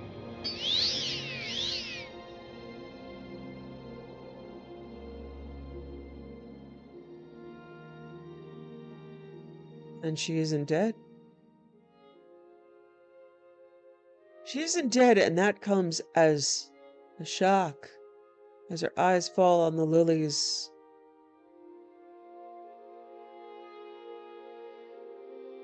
And a little mesmerized by the lilies and the light of the insects. It's truly beautiful here. And although she does not trust that Azura is looking out for her, she does know that Azura has been watching and has granted her gifts, and she isn't dead. So, by her own merits of qualification, she may be becoming more chosen as time goes by, but she doesn't believe, although it's hard not to believe in Azura right here, right now. She's moved greatly by her people's faith in Azura. She's genuinely moved. This is a beautiful place. She can't deny its beauty and its power. Welcome, incarnate, moon and star reborn, Hortator, Nerevarine, mourner of the tribe unmourned, redeemer of the false gods. I am Peak Star. I was not the one, but I wait and hope. Ask and I shall answer if wisdom guides me. I will answer when I can, and with what I know. But the visions of Azura are often obscure, for 2 reasons. 1, because the future cannot be known, and choices may always be made. 2, because truth is not clear or simple. Azura's riddles warn us to think long and hard. They force us to search carefully for truth and meaning, and not to rely only on impulse and force. She has tears in her eyes because this she believes in. The future cannot be known. There is no such thing as destiny. The only destiny is in your past. Pity Dagoth and the 6th house. All they do, all they are is foul and evil.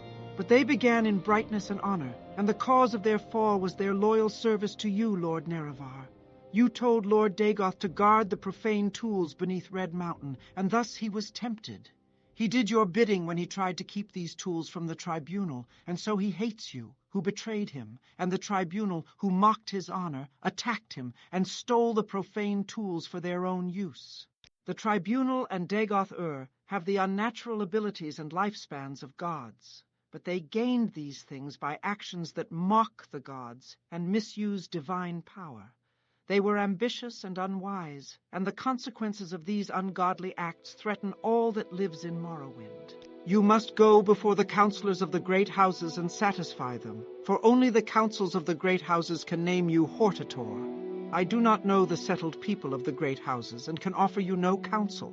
You bear the moon and star, the ring of Nerevar. None may deny, you are Nerevar reborn, the prophesied incarnate. The temple will know you as an enemy. Ordinators will mark you for death, and the tribunal faithful of the great houses will hate and fear you.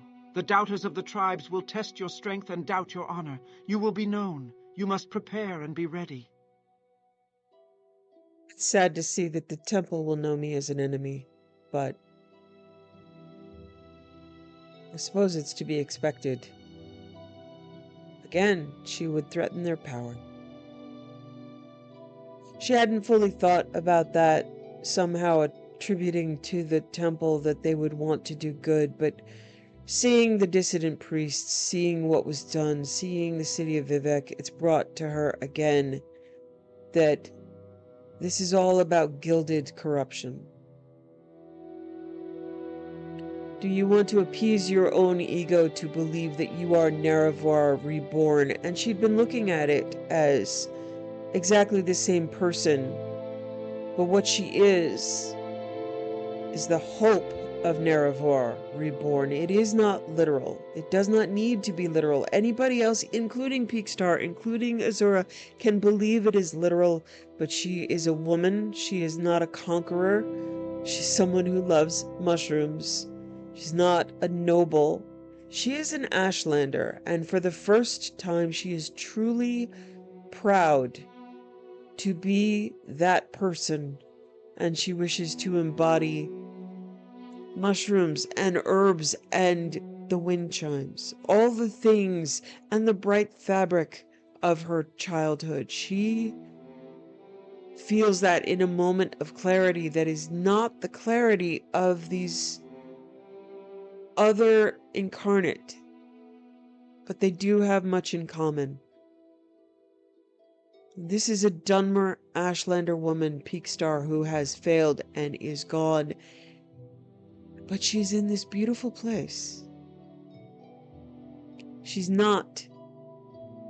She was killed by the sixth house, and she is clearly beloved of Azura. These are the incarnate. These are the people who believed they were, who traveled this path, and she honors that with wind chimes and mushrooms. And she knows now that she can't ever leave. She needs to stay close to the ash and the wind chimes and the mushrooms, and there's none of that in Solstheim, and there's none of that overseas. And she looks into the face of this beautiful woman and knows she has to honor her. You must go before the Ashkans of the Wastes people and satisfy them, for only the Ashkans of the 4 tribes can name you Nerevarine. Speak first with Sulmatul of the Urshilaku, and with wise woman Nibani Maisa, for of all the Ashlanders, they are wisest in the lore of the Incarnate, and you have already shown Sulmatul proof of your worth.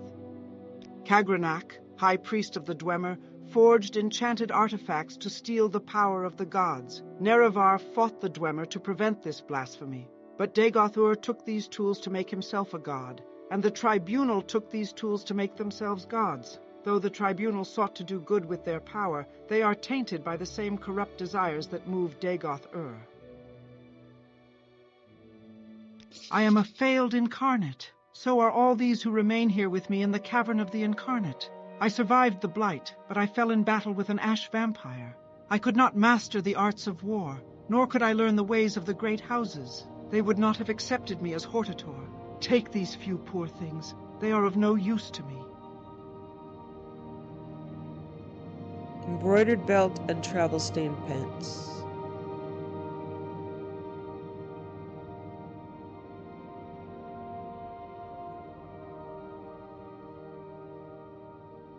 Fortify willpower. Levitate. Welcome, incarnate. I am Aneteria. I was not the one, but I wait and hope. Ask, and I shall tell you my story. I was a holy crusader of the temple in the golden era of the tribunate. I contributed substantially to the writings that were later suppressed by the temple, and now would be called apocrypha. I followed the tribunal unquestioningly, to my regret. I never believed in the Nerevarine prophecies until it was too late. Take my humble possessions with my blessing.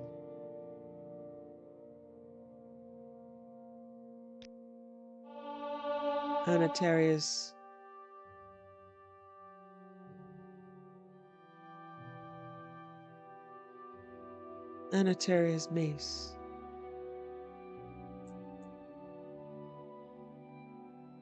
And the 36th lesson of Vivek.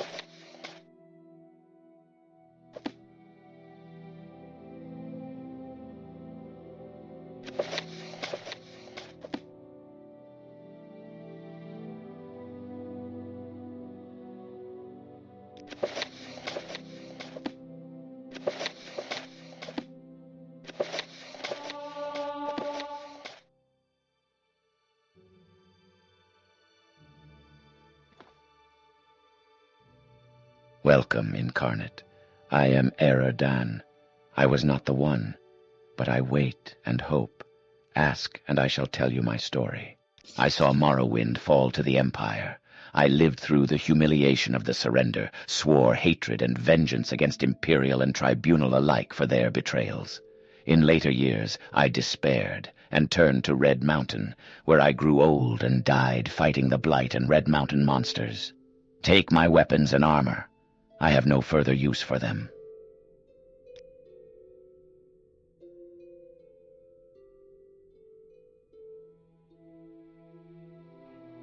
Eridon speared. Poison damage.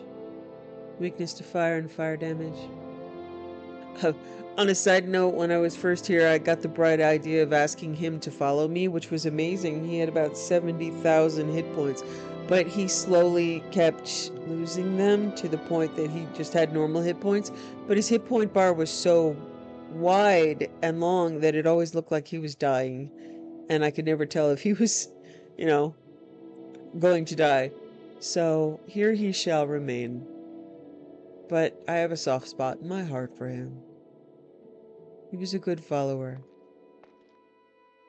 Welcome, incarnate. I am Idrini Nerothan. I was not the one, but I wait and hope. Ask, and I shall tell you my story.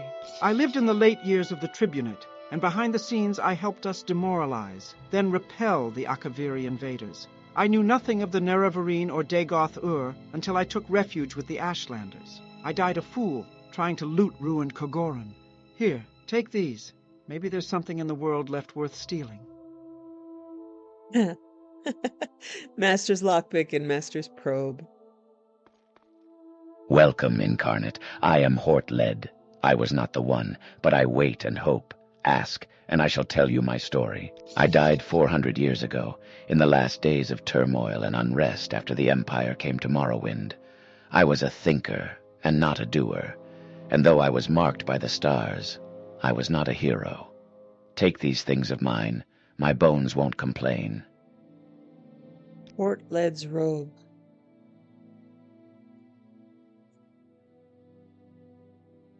Turn undead and shield. None of these people made it. 1, 2, 3. There's another. Welcome, incarnate. I am Kanun Chodala. I was not the one, but I wait and hope. Ask, and I shall tell you my story. I was an Ashkan. I led my people against the Akaviri, while the Cyrodiil dogs fled before them like Kaguti. I quested deep into the strongholds in Red Mountain, cleansing the unclean things in their own blood. I did not heed the counsel of the women, and to my shame, I craved glory, but never saw my real enemies.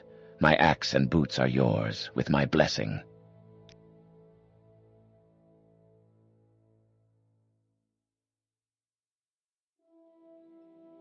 Kadun Shadala's axe, fortify attack. Boots, fortify endurance, and fortify speed. Did she miss anybody else?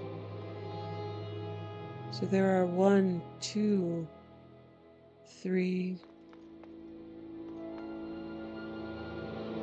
4, 5, 6. There are 6 people in hundreds of years. One of them said they were 400. It died 400 years ago. 6 people have qualified in the last hundreds of years. So she is going to choose this spot as hers, not blocking the entrance, where she can watch the lilies. This is better than a tomb. It's beautiful. She stands here for a while, imagining standing here for all of eternity.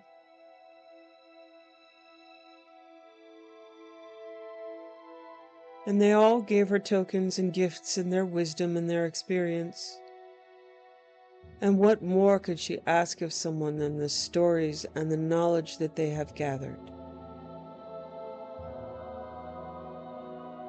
Each one had a failing. They couldn't fight, or their ego took over, or they wanted the loot. That's how they perceived they failed. I don't know if that's how they did fail.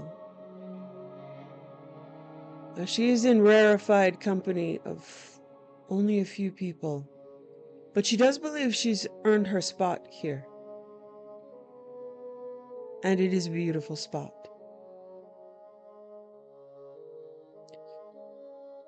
She will return to Sul-Matul.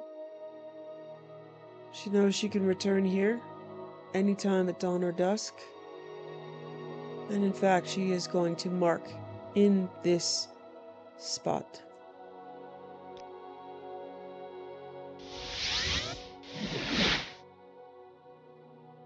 She's grateful she's welcomed here.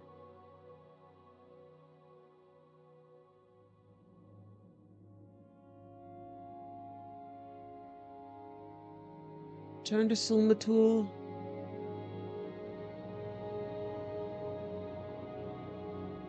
And she has no doubt. She braved Kogarun. She has earned her spot here. Welcome, friend. You have passed the 3rd trial. Before you lies the 4th trial and the 5th trial. I have spoken with Nibani Maisa, and I know these trials. You wish to be called Urshilaku Nerevarine. But first, would you hear the counsel of Sul-Matul? Good. First, I would give you warning. When you are called Nerevarine, the word must spread, and many must hear. Your enemies will hear, and come seeking your blood. And such friends as you may have among the great houses, those who heed the words of the temple, they may forget their love for you. If you have business with the people of the houses and temple, you may wish to conduct that business first, before you are named Nerevarine.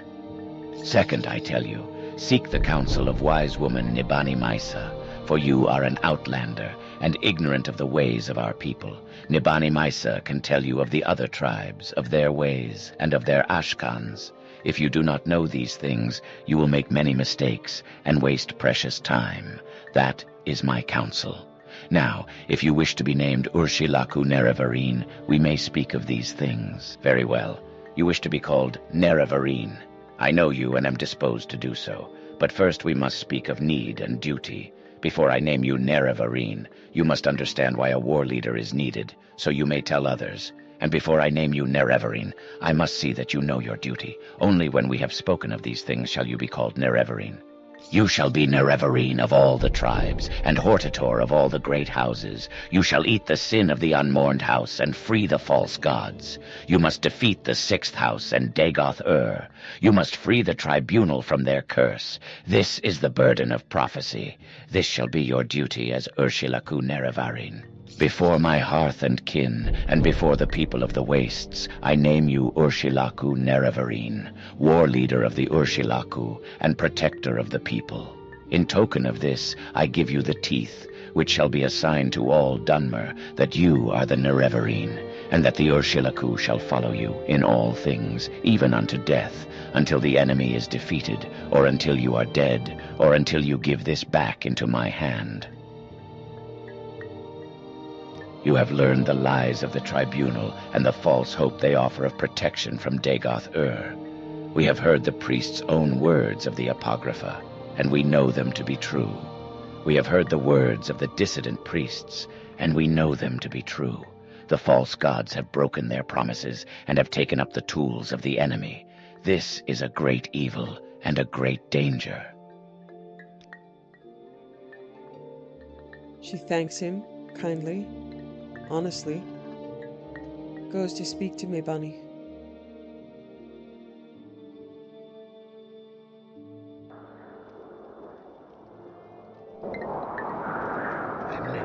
Welcome, friend.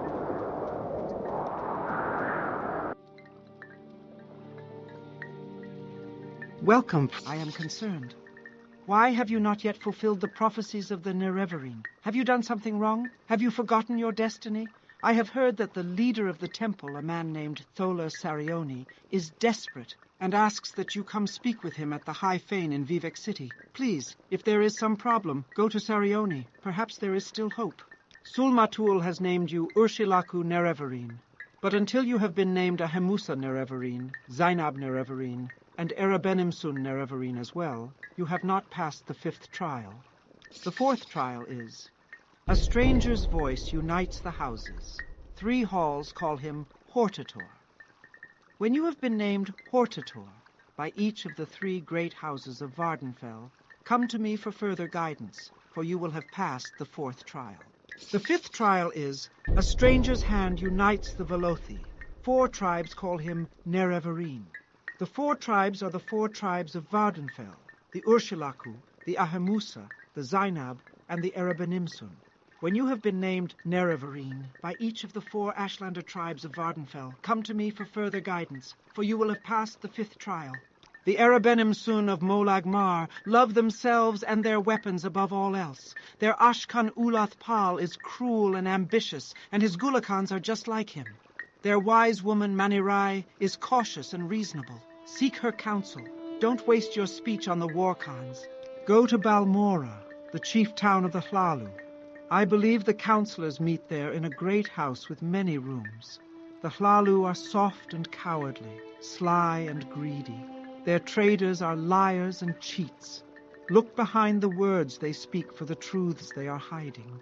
The Hlalu are great traders, keen for profit and subtle with words. It will be hard to find someone you can trust, perhaps impossible. You may have to fight with words to find the truth. Beware of tricks and lies. Seek behind appearances. Look for hidden power. Be wary. Be suspicious. When a greater enemy threatens, the great houses put aside their quarrels and choose a Hortator, a single war leader to lead all the houses. Only a great house council can name a Hortator, and all councils must agree.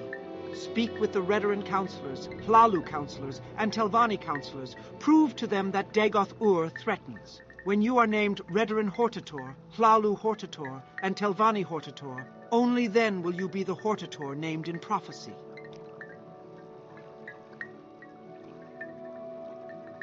You have told me of these lost prophecies. Now, with the lost prophecies, much is revealed. You, the Outlander incarnate beneath Red Mountain, must face Dagoth-Ur to lift the 7 curses of the 6th house. Curse of fire, curse of ash, curse of flesh, curse of ghosts, curse of seed, curse of despair, curse of dreams. To remove these curses, you must go to Red Mountain and defeat Dagoth-Ur and all his hosts. It is an unspeakable task, but perhaps with Azura's blessing, at least we have hope. The new context of Curse of Seed may simply be the ash itself, the inability, literally cursing the seed that grows here that makes it difficult to farm and live. And although the scholars have not said so, that is now her belief. Curse of Despair goes along with that. The Curse of Ghosts she does not know, but that's a future trial, although she's killed a lot of ghosts. Go to Aldrun, the chief town of the Redoran. They say the council meets under the shell of a giant emperor crab. The Redoran are proud and haughty, known as great warriors and great worshippers of the tribunal. Since they love the temple and Vivek, they cannot love you. The temple warriors hate the Nerevarine prophecies and will kill you if they see you. Be careful. I do not know the ways of the settled people, but I do know in the Council of Chiefs you must cultivate a friend and beware an enemy. Find one who is willing or who is well disposed to you. Win him and use him to win the others. And the most powerful chief, he is most likely an enemy since he loves his power and hates to share it. Recognize your enemy and prepare for him. That you have overcome the curse of flesh is miracle enough, but that it should protect you from blight and age is past belief. Now the signs of my dreams are clear. You fulfill the second trial. It once seemed a dream. Now it seems real. You have passed the third trial. Now you must pass the fourth trial and the fifth trial. They are much the same. Each Ashlander tribe, each great house on Vardenfell must choose you as war leader to unite the Dunmer against Dagothur's terrible menace. Each tribe must name you Nerevarine. Each great house must name you Hortator. You have come for guidance, and I will give it to you. I do not know the ways of wizards. I have heard they honor the tests of life and death as we do. The ones who live a long time. The ones who die are forgotten. They are old and strange and terrible. I know little, but I am afraid. And that is my counsel to you. Be afraid. It is no time to be bold and careless. It is no time to hoard your treasures. With wizards, there are no second chances. Tell me what you saw and heard in the Cavern of the Incarnate. It is as I have seen in my dream. It is a true dream, sent from Azura to guide me. You have been named Urshilaku Nerevarine. You have fulfilled one part of that prophecy, but you must be named Nerevarine by all 4 Ashlander tribes, Urshilaku, Ahemusa, Zainab, and Erebenimsun, before you have fulfilled the 5th trial. The Ashlanders of the Zainab tribe are sly and crafty. Their camp is in the interior of the Grazelands.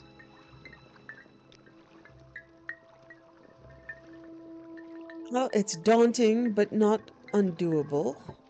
She thanks Maisa kindly, offers to make her tea,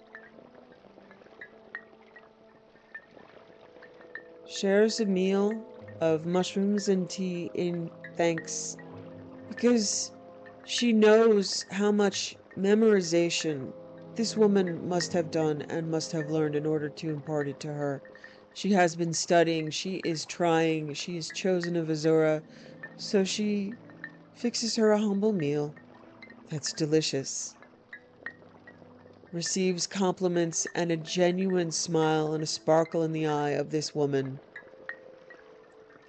She looks to the wind chimes, her eyes tear up a little more. She looks at the skulls, which are thankfully still creepy, and she wished they were not there, but she is grateful to be here now in a place that seemed terrifying and scary a while ago. Now it's more home. She has a lot of treasures that she wants to bring to a place of honor immediately, so she's going to take the relics of the incarnate that she's not going to use and put them somewhere safe. So she's going to go to her Balmora stronghold. And already you can see many of her gifts lined up on the tables. Things of memory and kindness, the weather-worn shoes of the Bloodstone trial. One of her, even she kept here the old soldier's sword and the old soldier's ring so she can recall. She will put many of these gifts in places of honor.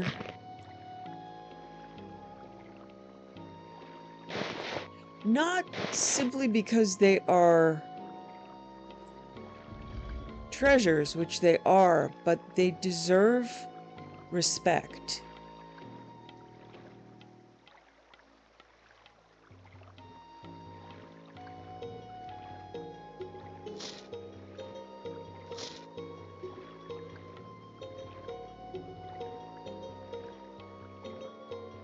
Even the armor of the skull she's going to place. She gained this after becoming Blood Skull.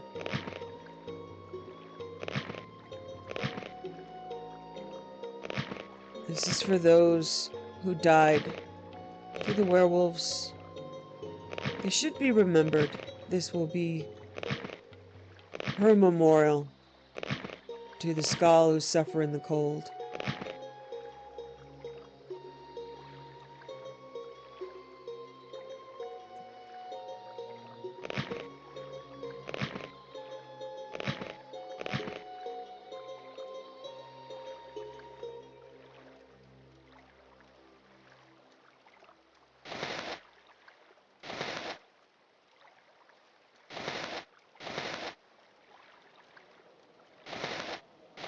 She carefully places peak stars. Travel stained pants. Embroidered belt.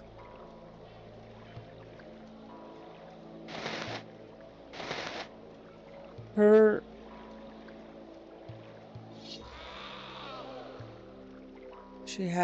she's all the belts, everything. The ring to the sunken ship she will never travel to. The ring of stink, which thankfully does not actually stink, or it would not have been in her packs that long.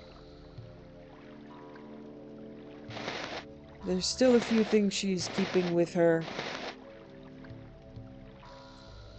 But this isn't about hoarding. This is genuinely about honoring those who came before her. The wisp rejector, that was her first find that she barely used simply because she couldn't afford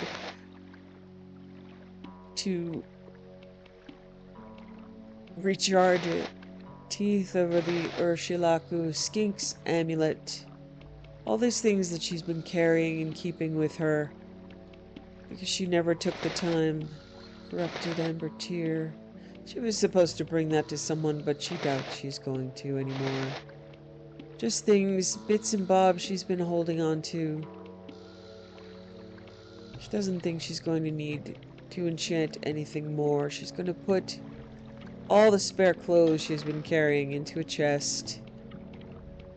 Everything exquisite.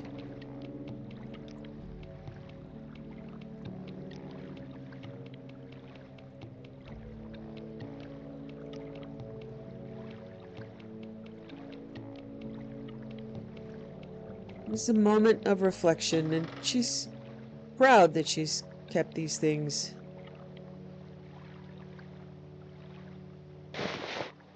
She can't bring herself to sell the glass. She will put away some of the exquisite things she's been carrying around just in case she needs them. She doesn't think she'll need them. What she has is good enough. She'll sell some of the rest.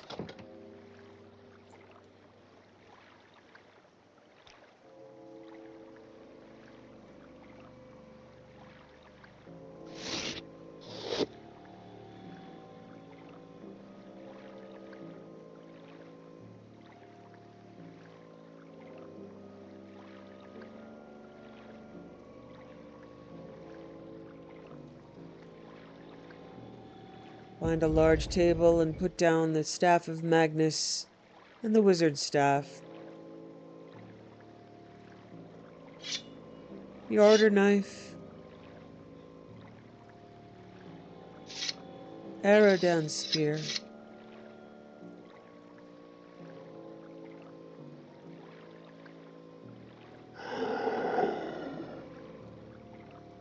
Oh, it's cursed and it won't let me pick it up. And that's alright.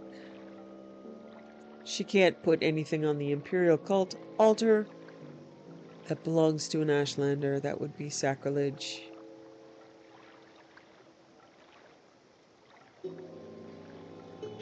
She's saddened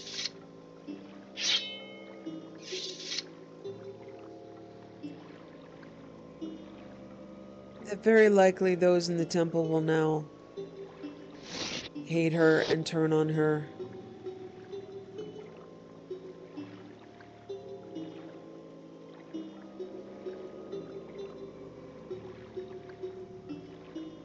She will be selling the 6th House Bellhammers. She doesn't need those.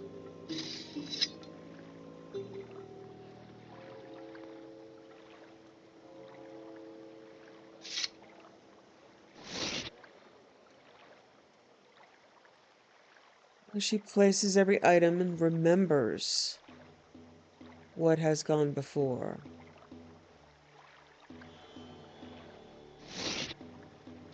So wizard staff.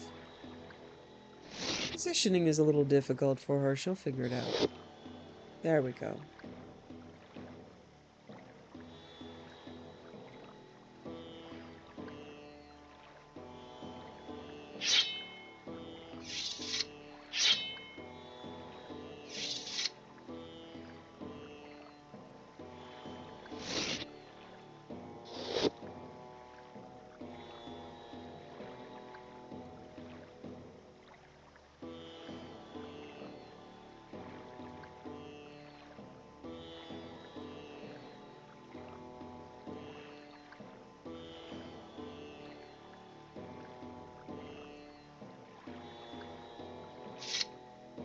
Arrow down spear.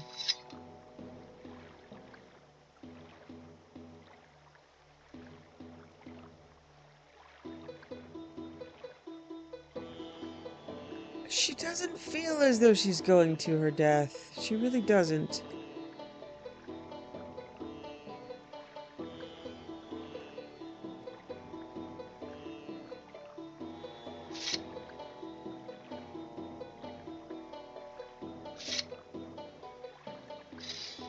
But she does feel as though she's put off honoring her history and the history of those who fought and died for these things. Even for the Skull who have been so troublesome, still there is life and death. There is much to be taken seriously.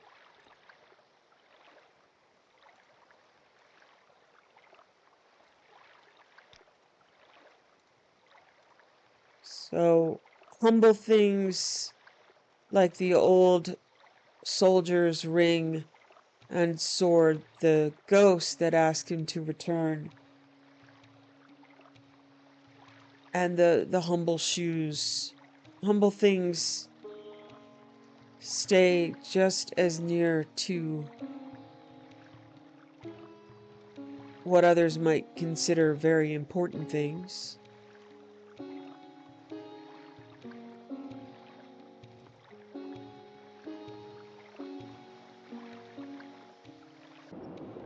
And even strangely, with all of this, she feels as though even the books are losing some of their glamour and meaning.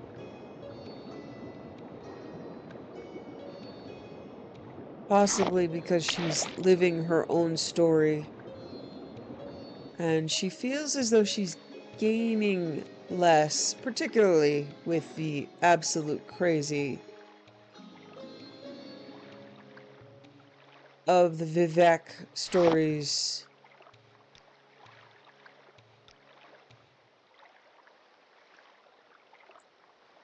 There's always more to learn, but the thirst for it is lessening in the same way that the thirst for success in some way, she wants to succeed, but she isn't anxious about not succeeding. She wants to gain knowledge, but she isn't anxious about not gaining knowledge. Because the words of "I was a thinker, not a doer" reverberate in her head. She wishes to do. She's not even sure she can find the kitchen in this place anymore, but she's going to try. Thinks it's over here. And she left a teapot for herself. She's proud.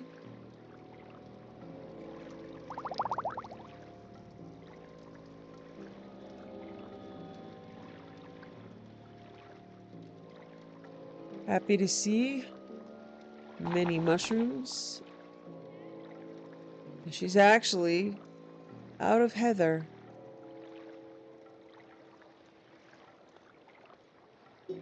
And is making stone flower tea now.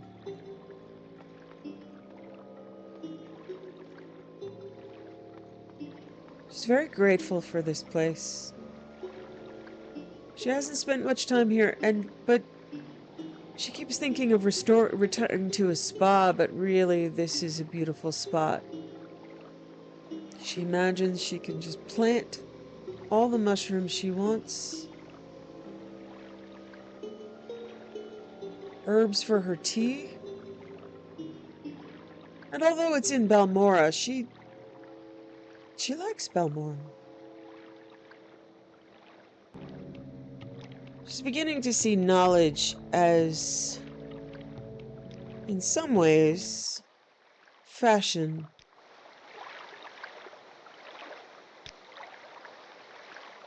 There comes a time, like with fashion, although each new outfit and dress and jewelry and weapons can change every day to serve your interest in novelty.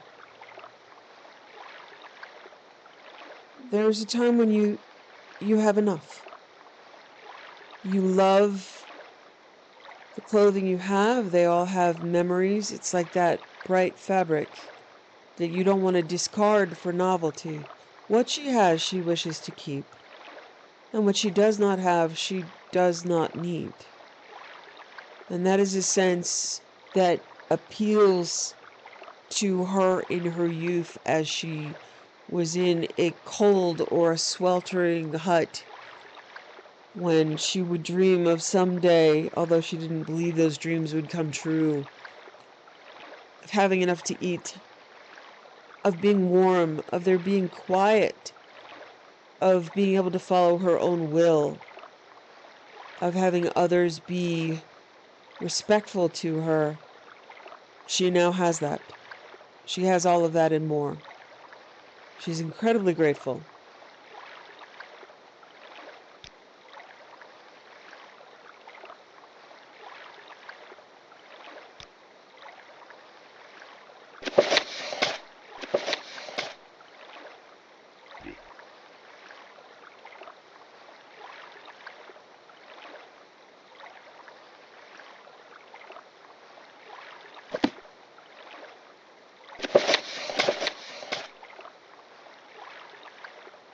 Then Vivek left the first whirling school and went back to the space that was not a space. From the provisional house, he looked into the middle world to find the second monster, which was called the Treasurewood Sword. Within years of the pomegranate banquet, it had become a lessening tune to the lower Velothi houses. They preached of its power. The Treasurewood Sword, splinter scintilla of the high and glorious. He who wields it becomes self-known.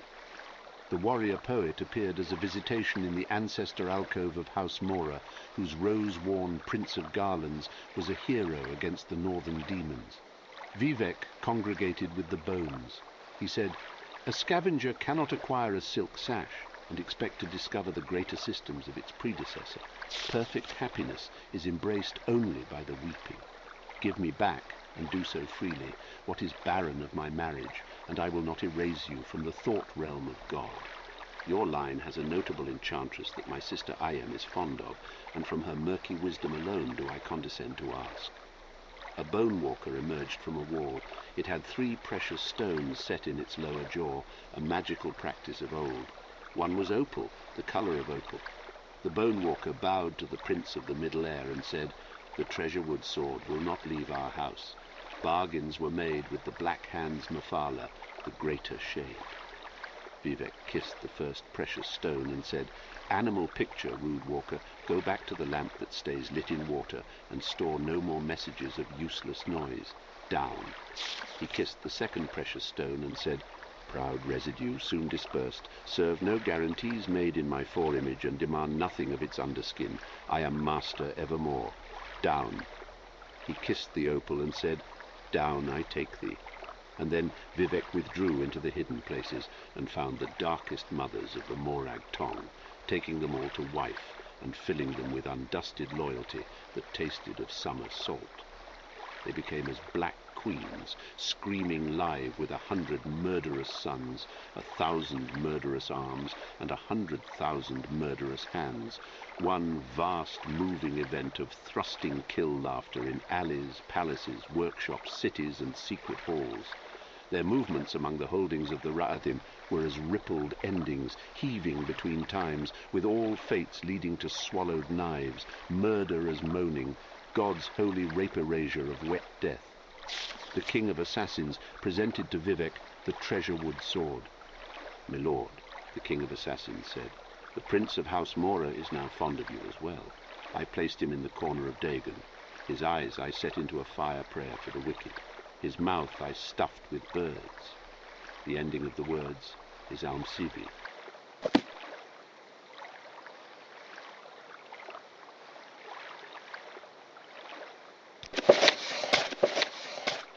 The scripture of the word, first, all language is based on meat. Do not let the sophists fool you. Second, the third walking path explores hysteria without fear.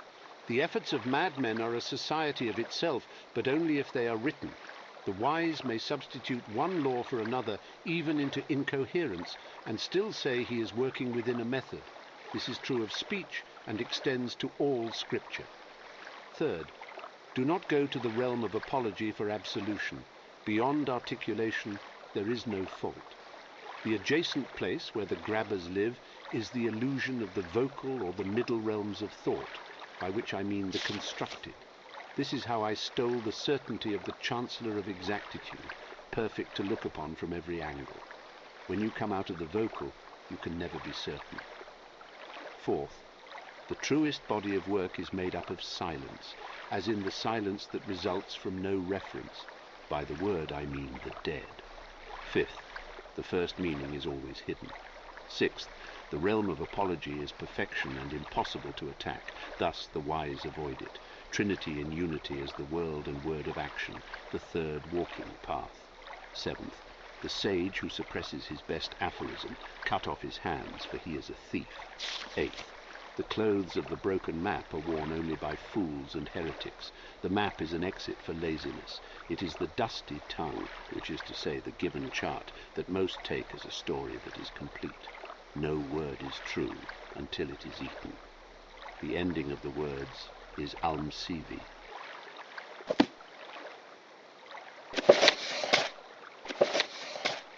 The scripture of the mace, first. The pleasure of annihilation is the pleasure of disappearing into the unreal.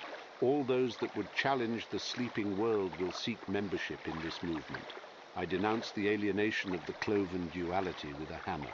Second, take from me the lessons as a punishment for being mortal. To be made of dirt is to be treated as such by your jailers. Okay, that does it. Take from me the lessons as a punishment for being mortal. That's exactly what it is. It's just to confound. She keeps trying to think of the meaning leaping from the page, but what is happening here? It's just a glint of average light from the darkness. It seems greater, but there's no wisdom here. It is the key and the lock of the Daedra. Why do you think they escaped the compromise? Third, Velothi, your skin has become the pregnant darkness. My brooding has brought this on. Remember that Boethia asked you to become the color of bruise. How else to show yourselves people of the exodus into the vital? Pain. Fourth, the sage who is not an anvil, a conventional sentence and nothing more, by which I mean dead, the fourth walking way. Fifth, a proper comprehension of the virtues, stage managed and to be murdered. Sixth, in the end, rejoice as a hostage released from drumming torment, but that savours his wound. The drum breaks, and you find it to be a nest of hornets, which is to say, your sleep is over. 7th. The suspicious is spectacle, and the lie is only a theoretical inspiration. 8th. But then why, you ask, do the Daedra wish to meddle with the Orbis? It is because they are the radical critique, essential as all martyrs. That some are more evil than others is not an illusion, or rather, it is a necessary illusion. The ending of the words is Alm Sivi.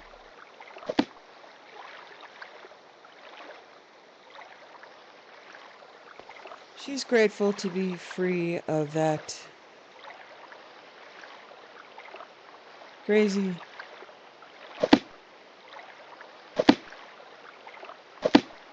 That's enough.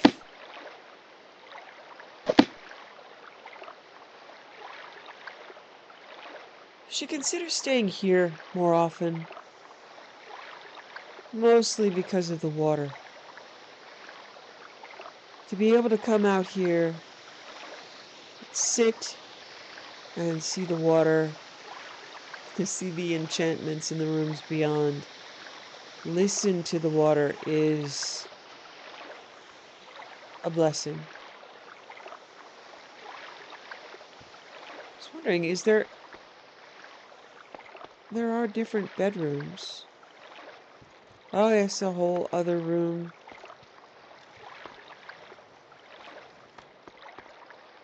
The kitchen.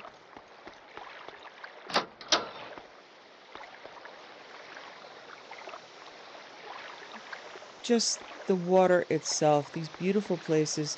In fact, here is a perfect spot. Just going to bind here instead, mark here instead. It's more of a grand bedroom and in the same room with the water.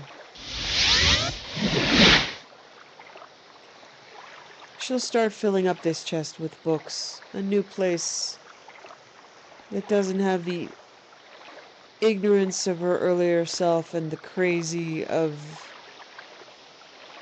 the prior, where all of her ignorance and learning is kept in these shelves. Goes to see it again. Proud of this room. If she remembers, because out of habit she might go back home and she still gets lost in this place. But this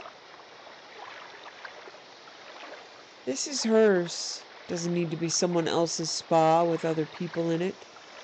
Doesn't need to be anything else but what she wants to make it. She loves the water. She'll have to remember to bring her baby sea monster here.